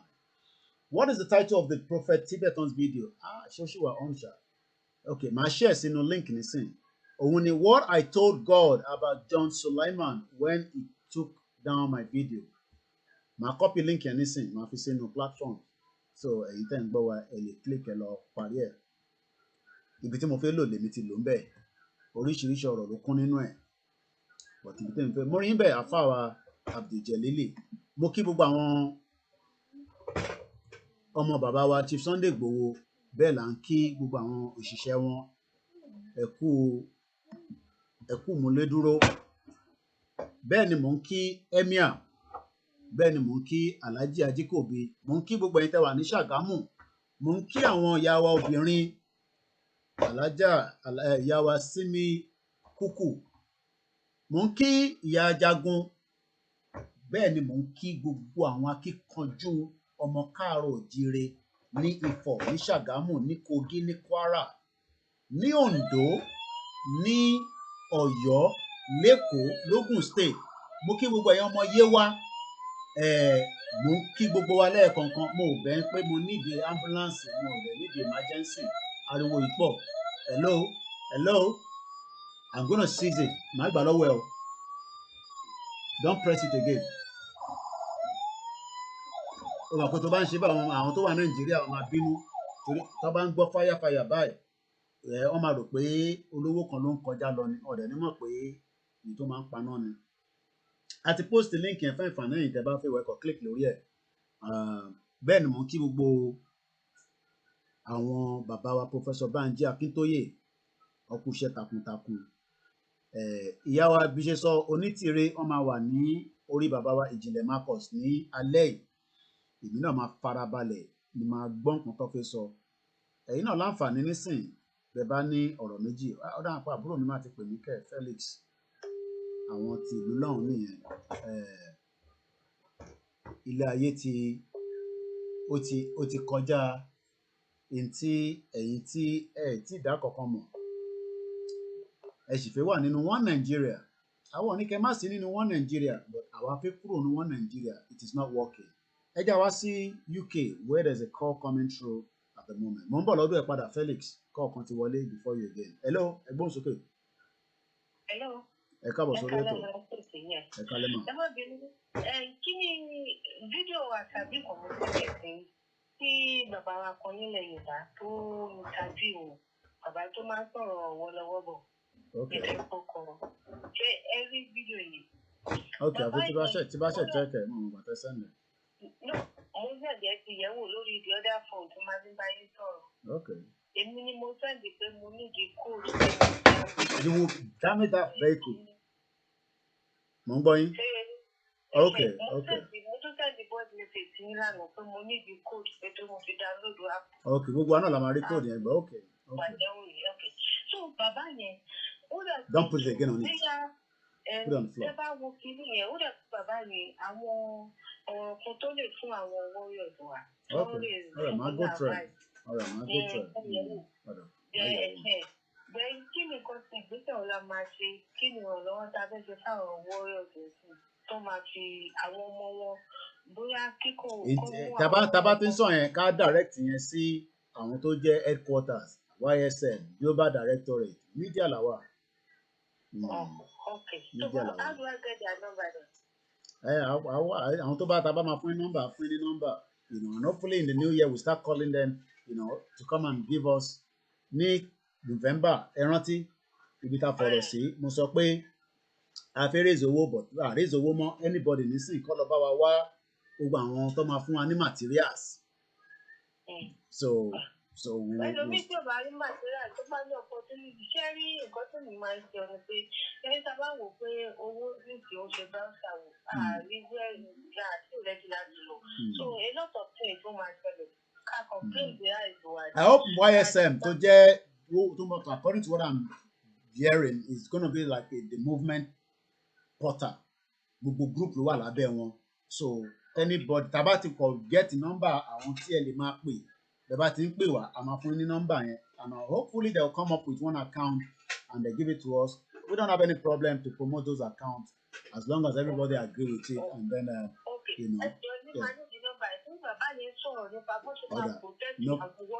ẹ má tún sọ̀rọ̀ púpọ̀ lórí ẹ̀yẹn náà ṣe ẹ kémi lọ gbọ́ fídíò yẹn sọ torí ẹ ṣe gan ni thank you ẹ ṣe gan ni ìyá wa táàbà rí ẹni tó fẹ́ pè ok Felix pè wá lẹ́ẹ̀kan then we bring the broadcast to an end so that kémi náà lọ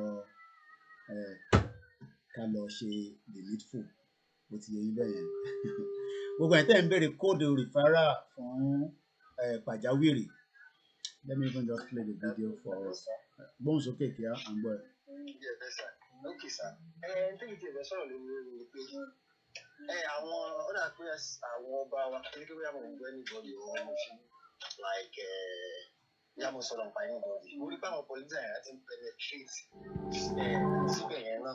Ó ṣe ni pé ọ̀dà pé àwọn ọ̀nà wọn dá like akẹ́lẹ̀ choose fún ara wọn sì láti fẹ́ níbọ̀dì tàbá fẹ́ síbẹ̀. Tó bí ká bá gba ẹ̀ ká lè máa support wọn. For example, mo rí inú news bóyá ìjẹta àbára ẹnìkan sọ pé kéèyàn stop ọ̀pọ̀ tó wà lẹ́kọ̀ọ́ yìí tí tọ́ọ̀gì kò yẹn kọ́ lọ́nà ọ̀dà yìí Olúọmọ fẹ́mi sí Olúọmọ. ká stop láti láṣọ kó fẹ́ jẹ ọba. Gómìnà mọ́ká mọ̀fẹ́ sọ̀rọ̀ lé lórí ni I'm not interested in all that.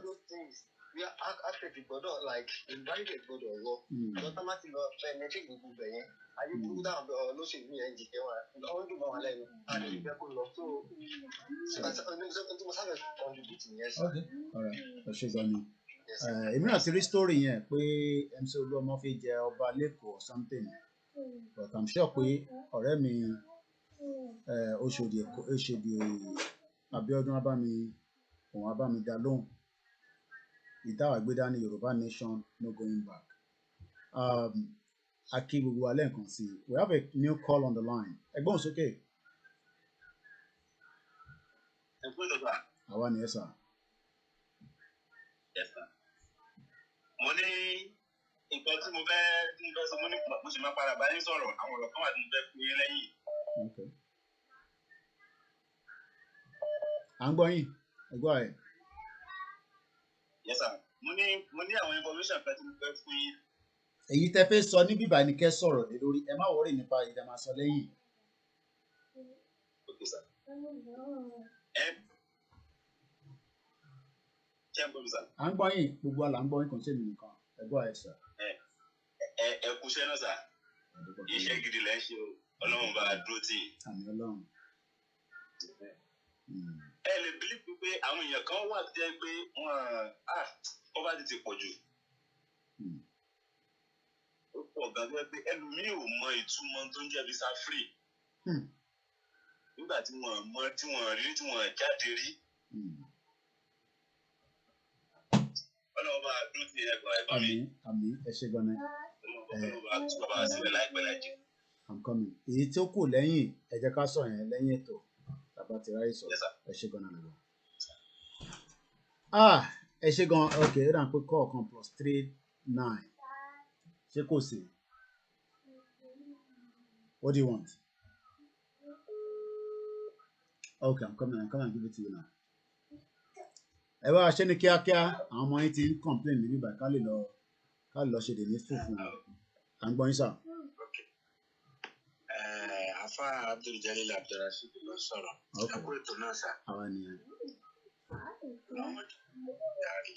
Àmì Ọlọ́run ṣàlọ́. Pẹ́kì sánà ìdọ́gbé. Ẹ̀yin náà la ṣáájú táwa rí tí gbogbo wa náà fi dìde. Tá a fi ṣera wa lákè.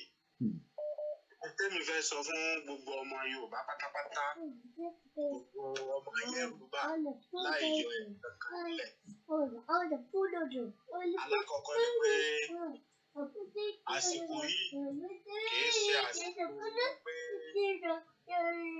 a máa ṣàdúrà nìkan o a sọ pàdúrà ọ̀dà o àdúrà dá àáfàá lèmi tí mo sọ̀rọ̀ yìí o a lè súnà sí ní pẹ̀lú. Àmọ́ béèyàn bá ṣe ń ṣàdúrà èèyàn gbọ́dọ̀ gbé ìgbésẹ̀. Ìgbésẹ̀ ó ṣe kókó ṣe pàtàkì. Pé nǹkan tó ń jọ wá lójú náà ni wípé kí ní tí wọ́n fi tọ́ wa dàgbà ní ká sá máa bìlífù lórí gbàdúrà ní gbogbo nǹkan. Ẹ jẹ́ ká fi ojú lúwo òun òun ṣàdúrà ó pẹrẹ láàfà ọwà ńlé ọfà yàlá yàyàsẹ ń fa gbogbo àwọn kúndí tó kó pamọ́ sínú ilé ọ̀fà ṣé oúnjẹ máa wá bá ọ lórí awọ tó jókòó yẹn láì ṣe pé o pè ìyàwó àbó o pè ọmọ àbó ní ẹ bá ń gbóúnjẹ wá àbí ẹ bá ń ṣe oúnjẹ wá so definitely oúnjẹ ò lè wá bá ọ ẹ má tanra yín ẹ má ṣe ẹ̀sìn pẹ̀lú ojú dúdú. Ibo ni Islam ti wá ibi tí màá ti gbé nìyẹn torí wípé ẹlẹ́sìn Mùsùlùmí lè mi àfáàṣẹ tó ni mí ó wá láti Saudi Arabia. Ǹjẹ́ ṣé bí Saudi Arabia ṣe ń ṣe Islamic ṣé bẹ́ẹ̀ ni àwa ṣe ń ṣe ẹ̀sìn àjòjì ni àgbà ni àwa tó wá ń ṣe é ju àwọn tó gbé nǹkan kalẹ̀ lọ. Torí wípé abáṣiwò ń ṣe nílẹ̀ Yorùbá up to now àwọn èèyàn kan sì ń ṣe mọ̀lẹ́dì níbí ọjọ́ ìbí àlẹ́ wọ́n sì ń ṣe nílẹ̀ Yorùbá. Saudi Arabia tó jẹ́ pé bẹ́ẹ̀ ni ẹ̀sìn Islam ṣe wọ́n ti wá ǹjẹ́ àwọn tí ẹ̀ ń ṣe mọ̀lẹ́dì níbí wọ́n ẹ̀ ṣe rárá àti rárá. Bẹ́ẹ̀ sì rèé èmi ti láǹfààní àti gbé ní Saudi tí mo ti gbé ní Arab country rí fún àìmọye ọdún. Bẹ́ẹ̀ bá ṣe kírun tán báyìí kẹfẹ́ lẹ́fẹ́ yẹn náà fìlà wọ́n mọ̀ lé jáde nínú mọ́sálásí ni pé dìde bọ́tajà eré kí ló dé ìwọ ọlọ́pàá náà bì ní. Bẹ́ẹ̀ lè sì rèé o tún ti láǹfààní láti gbé nílùú òyìnbó náà. Ibẹ̀ náà la ní Christianity ti wá lóòótọ́ ni wọ́n kọ́ chọ́ọ̀chì jàǹkà káàkiri. Ṣé bí àwọn ṣe ń ṣe Christianity ṣé bẹ́ẹ̀ ni àwa ṣe ń ṣe ilẹ̀ Yorùbá. Gbogbo eléyìí ẹ̀tàn ni ẹ̀yin èèyàn mi ẹ jẹ́ kójú yọ́ là. Ẹ ṣé gan nítorí àsìkò ni ẹ má bínú torí àsìkò. tó ibi tí mo fẹ́ lọ ìṣẹ́jú kan péré ẹjọ́ ẹ jẹ́ ká ti bí ojú inú sùnùkùn wọ́n lójú sùnùkùn ká fi wo ọ̀rọ̀ yìí gbogbo ọmọ káàárọ̀ oòjíire pátá láì rí ẹnìkan kálẹ̀. À ń pariwo à ń ṣe gbogbo ẹ̀ à ń ṣe bá ń sá kinní kan láì take action wọ́n ti take wa for granted o. Wọ́n ti take wa wípé ariwo lásán náà nìkan la kàn lè pa àlè kankan.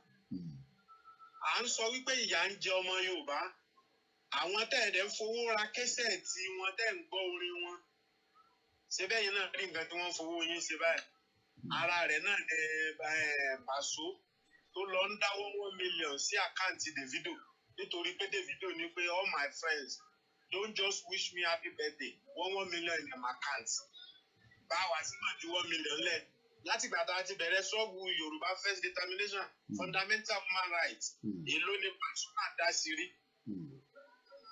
Ayékọ́lé náà òun náà mọ̀tò fún ọmọ tó lẹ̀sẹ̀ ń bẹ̀rẹ̀ orin tó ń kọ orin kan ní ìsìn táwọn èèyàn tó ń ké káàkiri Zazu Zedi ọlọ́mọdé àṣàṣù ká má lọ Zedi ọmọ gbogbo wa làwọn rí Ayékọ́lé sí náà mọ̀tò fún ní chẹ́ẹ̀kì owó tí èso owó kékeré gbogbo àwọn pípù yìí dẹ́ ni wọ́n ń pariwo Igboho nìkan o gbogbo wọn máa ń kí olóyè Sunday Igboho ṣeré ni èmi ti ẹ̀ ní rẹ́kọ̀dù yẹn lọ́wọ́ tí Táyé Currency ti kì owó láì mọye gbà èló ni Táyé Currency ti contribute lórí ọ̀rọ̀ olóyè Sunday Igboho torí ìdí eléyìí gbogbo ọmọ káàárọ̀ oòjíire àsìkò tá a máa jí lójú oorun irú àkókò ìkọ́ Ẹ ṣé gan ni alàgbà and I believe we gave him so much time that's about 5 minutes. Ẹ bá wa mute the background mute the background ẹ lè gbọ́ra yín two on the same device.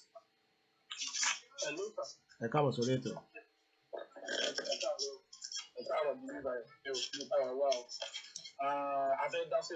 Ẹ ti wà lórí ẹ̀. Alákọ̀ọ́kọ́ náà. Mo ń bọ̀ lọ́dọ̀ ẹ̀ Tájù. Alákọ̀ọ́kọ́ náà orúkọ mi ni Abíọ́dún láti Amẹ́ríkà. Ṣé ẹ rí lórí ọ̀rọ̀ àwa tá a fẹ́ lọ nílẹ̀ Yorùbá alákọ̀ọ́kọ́ because mo ti jókòó mo rò several times pẹ̀lú gbogbo bẹ́ẹ̀ ṣe máa ń sọ̀rọ̀ kí ló mú àwọn èèyàn yìí wọ́n understand nǹkan bẹ́ẹ̀ sọ. Bàbá Nàìjíríà ni mo wà tẹ́tẹ́lẹ̀ àárín ọdún 5 tí mo wọ̀ lú òyìnbó mo máa ń ṣépè fún wọn ni.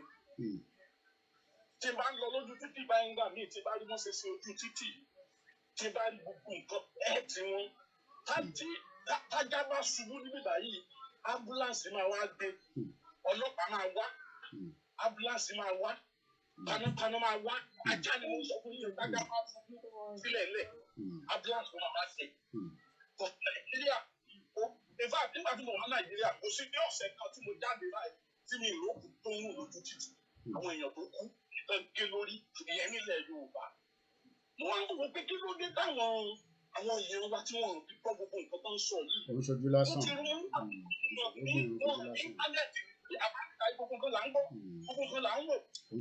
Àwọn tó máa pa íńtánẹ́ẹ̀tì tí wọ́n another poverty nìyẹn o poverty burúkú máa pa íńtánẹ́ẹ̀tì wọn gbogbo bẹ́ẹ̀ sì ń sọ̀rọ̀ ẹni wọn ò kí ló sí àwọn èèyàn tí wọn ò fi ọ̀dà pa. Spiritual lockdown wà náà spiritual lockdown wà náà.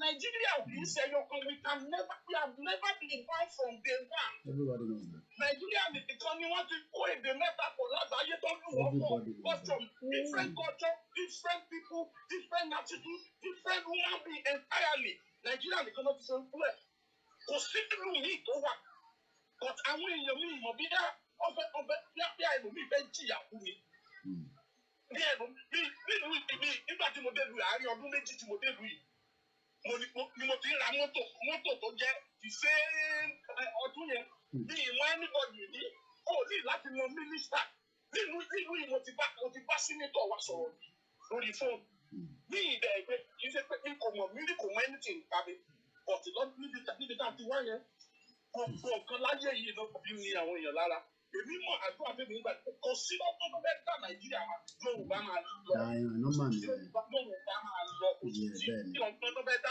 ẹ̀jẹ̀ kan máa sọ pé ẹ̀jẹ̀ kan máa sẹ́ni àbá lọ àwọn ìyà níbi àtúntò bíi 20 years ago bàbá tí mo ti lánàá kan àtọ́ tí mo láyẹn mo rí àwọn èèyàn mo rí ẹ̀jẹ̀ lójú títí táwọn èèyàn wọ́n fi àwọn pásítọ̀ fún ẹ̀mí àdúrà ti gbàdúrà 20 years ago ní ọ̀sẹ̀ rí àwọn kan ẹ̀rí gbogbo mo ń dúpẹ́ lọ́wọ́ gbogbo ibẹ̀ ṣe báwọn èèyàn ṣe ń sọ̀rọ̀ táwọn èèyàn tún mọ̀ pé ọ̀rọ̀ nìkan kọ́ ló máa gbé wa lọ torí àwọn pípù yẹn àwọn United States àwọn youth àwọn UN gbogbo àwọn èèyàn ń wò wá ni wọ́n ń dúró dè wá. Ká lọ dira dáadáa ni.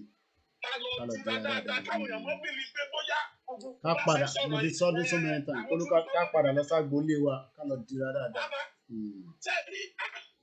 Maya don't touch it. I'm coming up.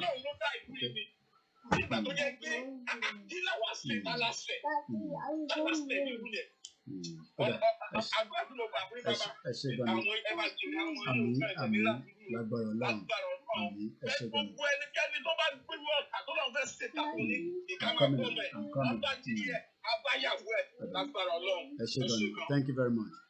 Ẹ jẹ́ ń gẹ́tì Tájù so ìmọ̀lẹ́ lọ dá ọmọ mi lóhùn.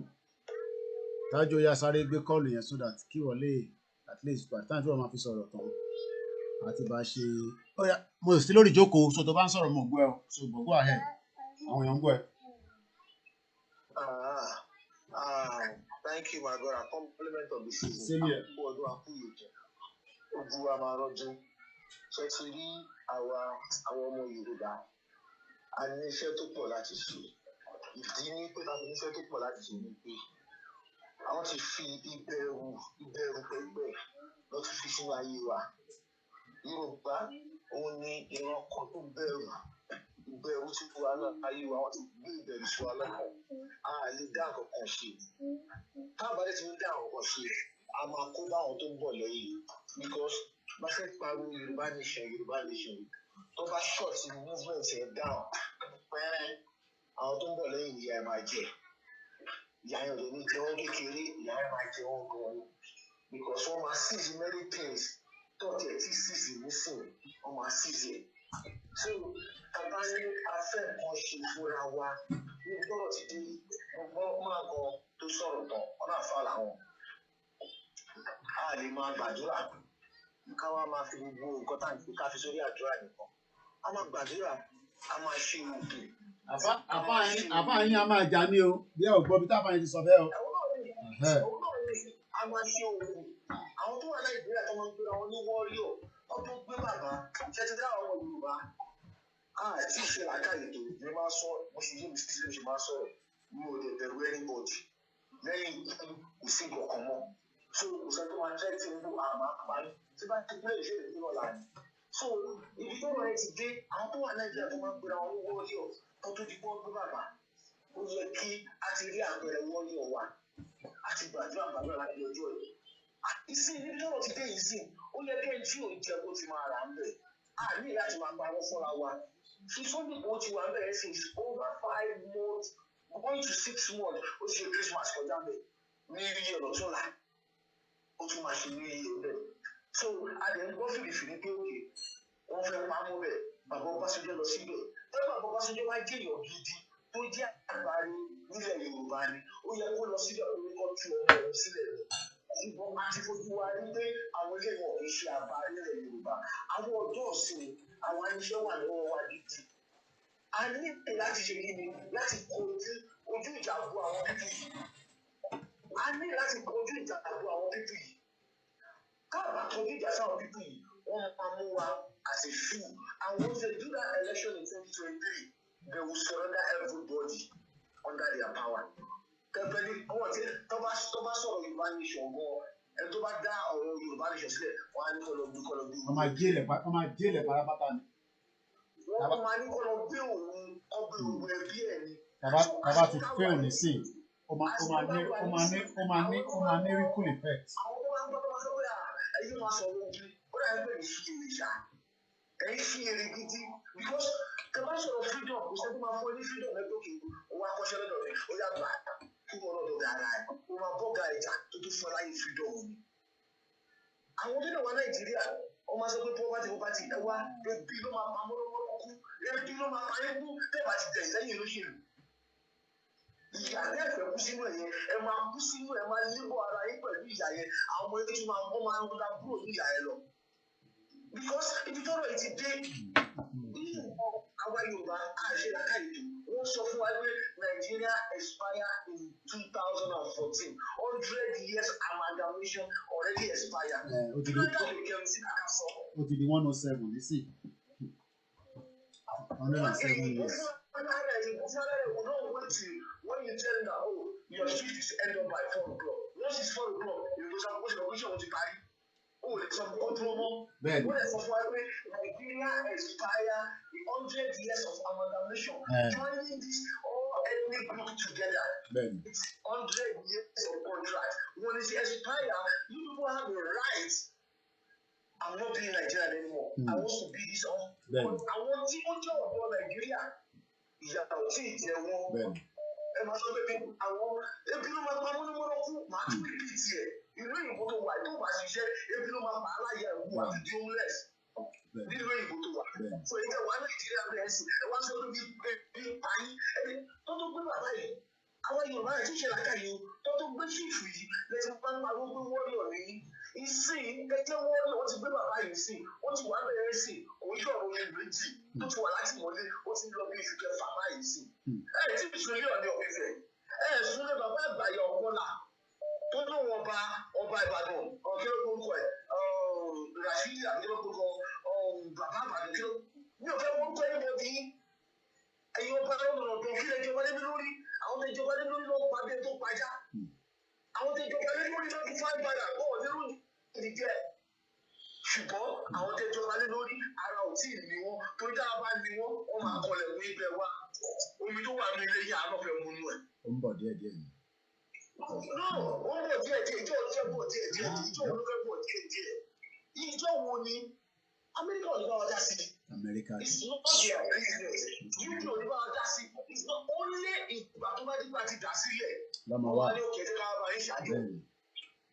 How long? I'm a Badura. I want to manage this. Do you realize that when Jesus came to this planet, I'm a Bible and Christian, Fieja, Mary, àti Brady, fi bọ́ àwọn ẹ̀rọ tiẹ̀. Kò ṣe dúró dé pé ọ̀rọ̀ máa bọ̀ ò ṣe. Ṣùgbọ́n ká máa wí àwa Yorùbá yìí, àwa la máa náà gbọ́ tán, àwa la mọ̀ jù, àwa la kàwé jù. But we are way backward tí à ń jẹ́ ọmọ Yorùbá.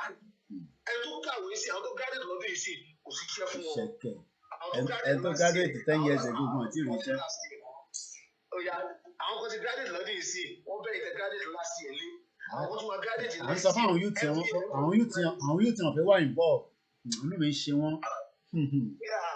inú mi ń ṣe wọ́n. Ṣèbí ìyá wọn ló rán wọn lọ sí school, ìyá wọn máa padà máa bọ́ wọn. bàbá wọn tó rán wọn lọ sí school wọn máa padà máa bọ́ wọn wọn máa ní kí wọ́n gba gàrí lé. àwọn gbogbo tá a sá lọ yìí Ghana ẹ lọ béèrè àwọn Ghana is a neighboring country ìjọ ọlọ́tí sunkún náà gbẹ̀yìn ìjọ ọlọ́tí sunkún insecurity gbẹ̀yìn. Togo bẹ̀rẹ̀ tó jẹ́ neighboring country tí ò ní mú ẹni 24 hours tó máa fi gbé mọ́tò láti Èkó kó wá ti kọjá Sẹ̀mẹ̀ bọ́dà ó ti wọnú tó wá ti kọjá Badagry bọ́dà ó ti wọnú Sẹ̀mẹ̀.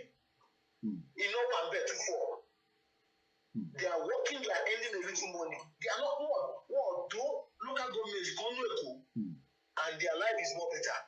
Ṣùgbọ́n àwa kájẹ́ ọmọ Yorùbá àti ìṣètò àti ìjàfura because tó bá ṣe tó láti ìjàfura wa ààrẹ yẹn ọkọ bá front fún wa wọ́n ti mọ́lé torí tiwa àlọ́ ká lọ dá ilé ọba kò sí wọn tó ná wa. Gbogbo ẹ̀yin tó máa ń gbọ́dọ̀ ẹni yes I'm an American I'm a doctor I'm a mechanical engineering why can't you use your knowledge to inspire people in any we are in computer world now anything you can do on a computer basis to help. Come on, people, it's not like nothing.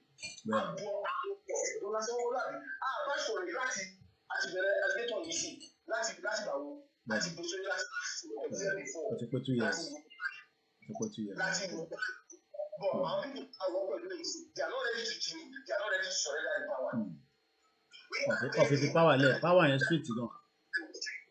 Àwọn èèyàn mọ̀ pé Fúlàní náà fẹ́ fi power sílẹ̀ kò tí ì yá àwọn èèyàn wa. All right, bàbá mi torí àsìkò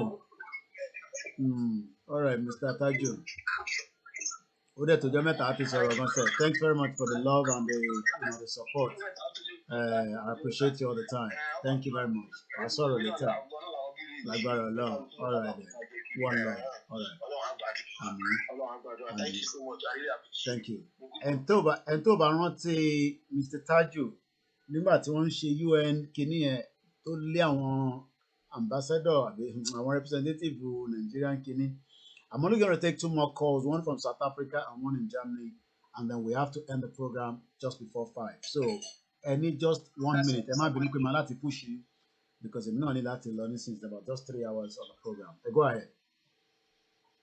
Okay tí ọ̀rọ̀ bẹ́ẹ̀ ṣe ń ṣe program mo fẹ́ sọ̀rọ̀ kan ṣáájú kí tó máa bẹ̀rẹ̀ ọ̀rọ̀ tó fẹ́ sọ bẹ́ẹ̀ ṣe ń ṣe program ó loud à ń gbọ́ owó tẹ̀ sọ but tí èèyàn bá ti pè èèyàn ní gbọ̀ngàn tí ẹni yẹn ń sọ dáadáa láti mọ̀ dẹ̀ connect ẹ̀ mọ́ speaker ẹ má rí nǹkan náà lè mú ẹ̀hún connect ẹ̀ mọ́ speaker. nǹkan tí mo fẹ́ sọ ni pé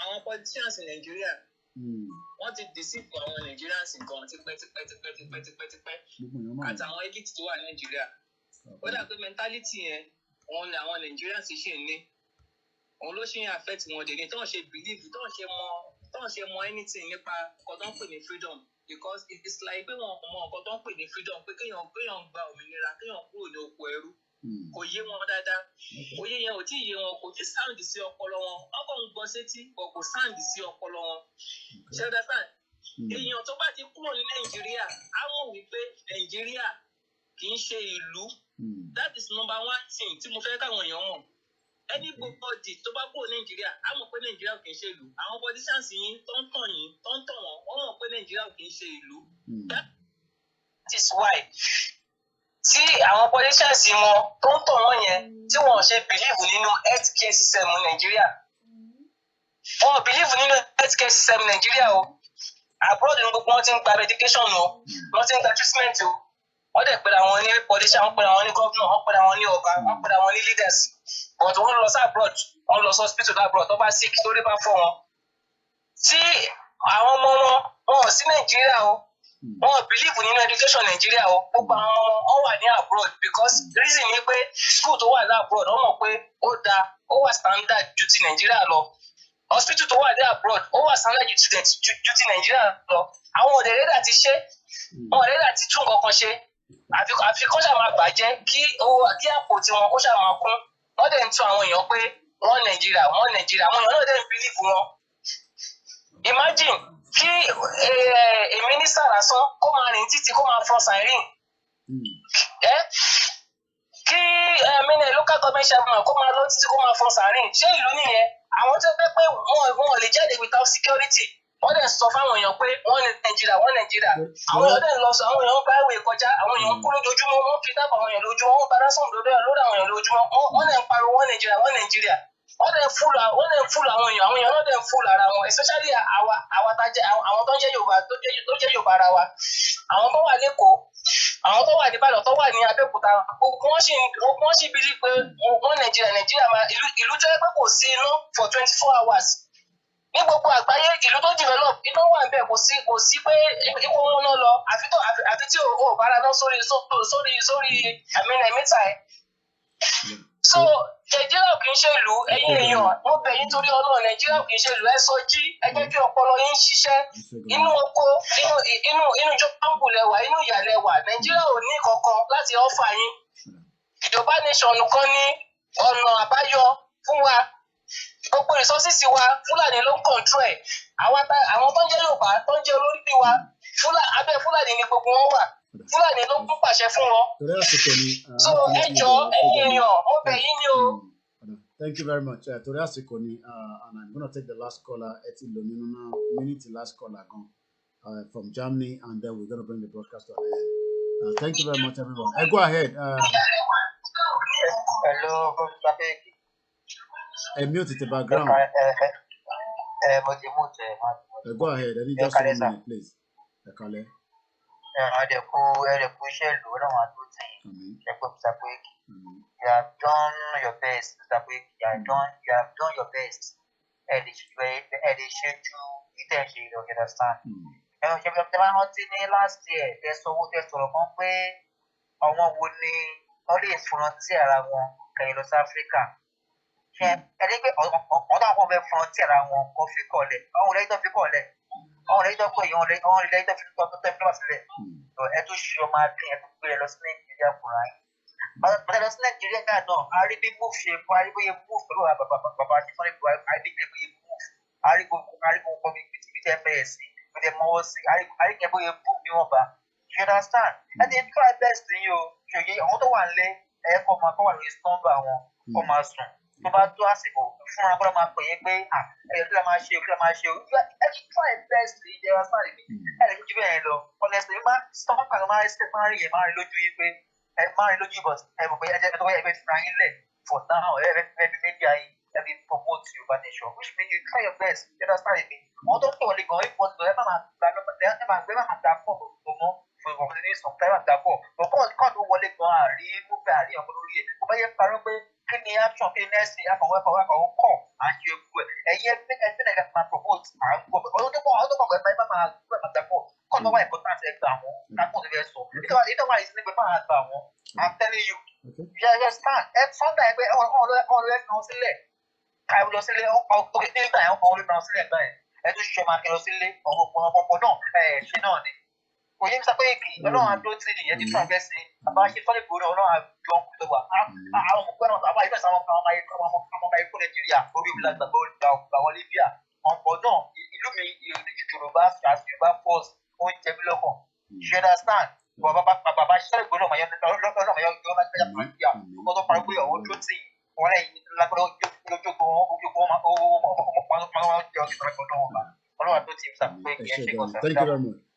a dúpẹ́ lọ́wọ́ gbogbo wa níbi tí a ti láǹfààní àti gbọ́ ètò ti tèmi kọ́nà kó tó ṣọ́wa di ọ̀la àwọn ò ní stọ́ọ̀pù campaign and the awareness tí à ń ṣe láti fi dá ara wa lẹ́kọ̀ọ́ pé Nàìjíríà ò kì í ṣe ìlú lẹ́ẹ̀kan sí bàbá mi ti Sunday Igboho kì í ṣe criminal and this is the final video for tonight.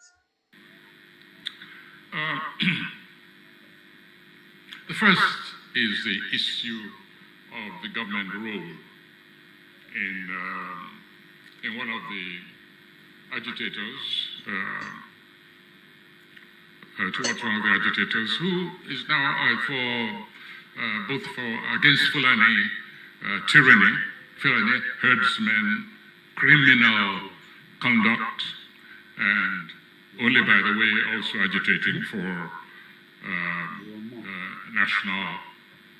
sectional national sovereignty. I'm talking about Igboho, who threw out a criminal Fulani herdsman who'd been terrorizing his neighborhood, because that's his real crime. I refuse to accept that Igboho is being chased because he peacefully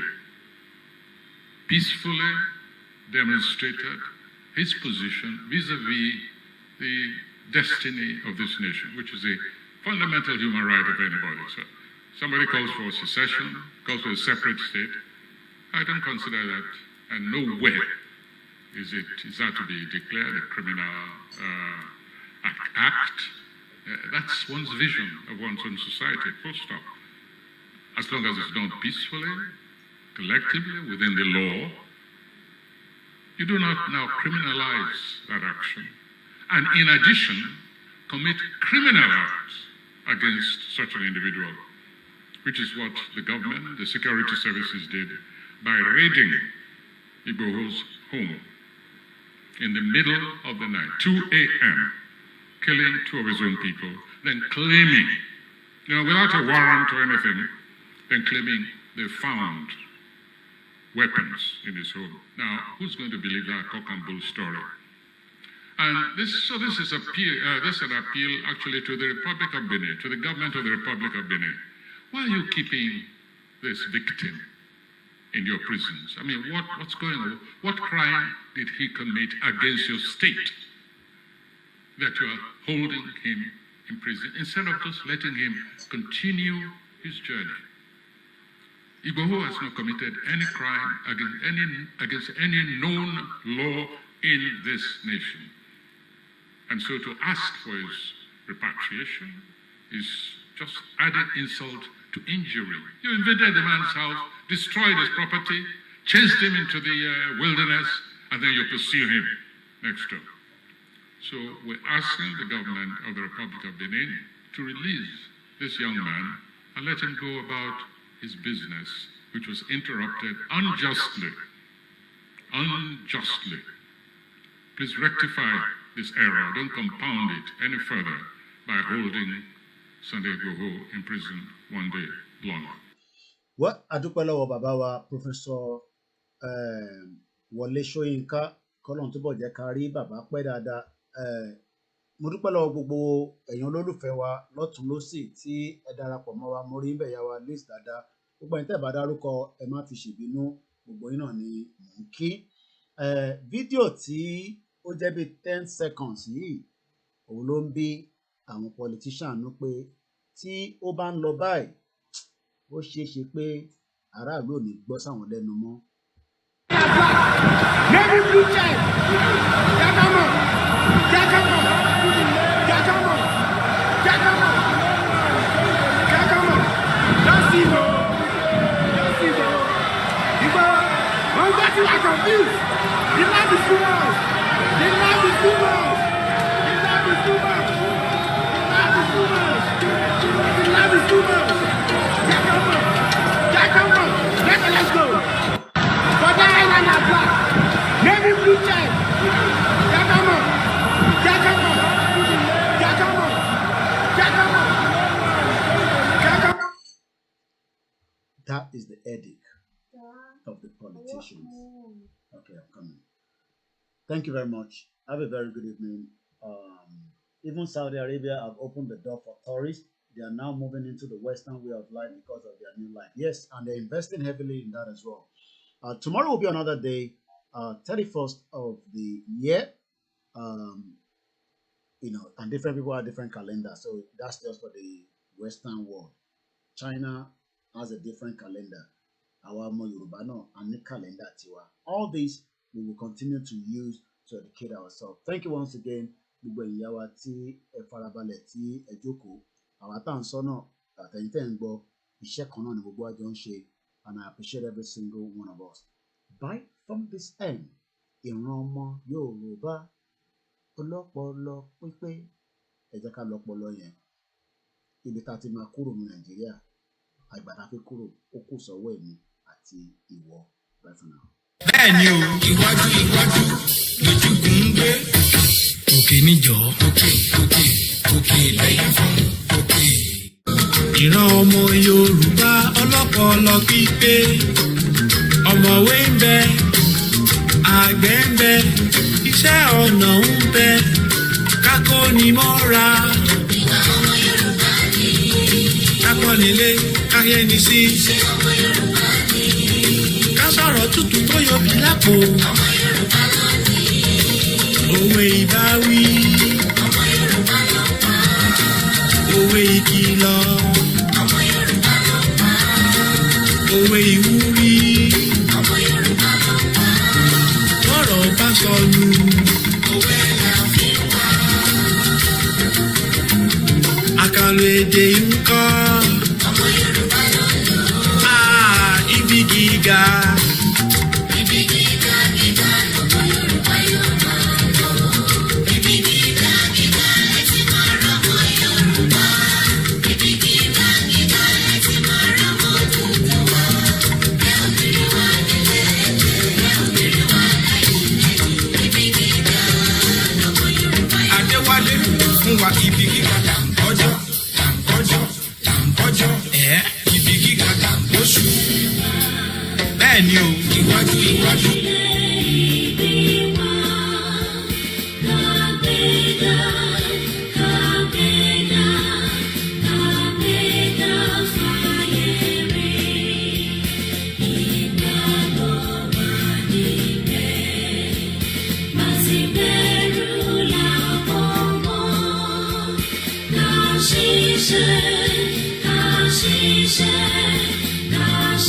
Share.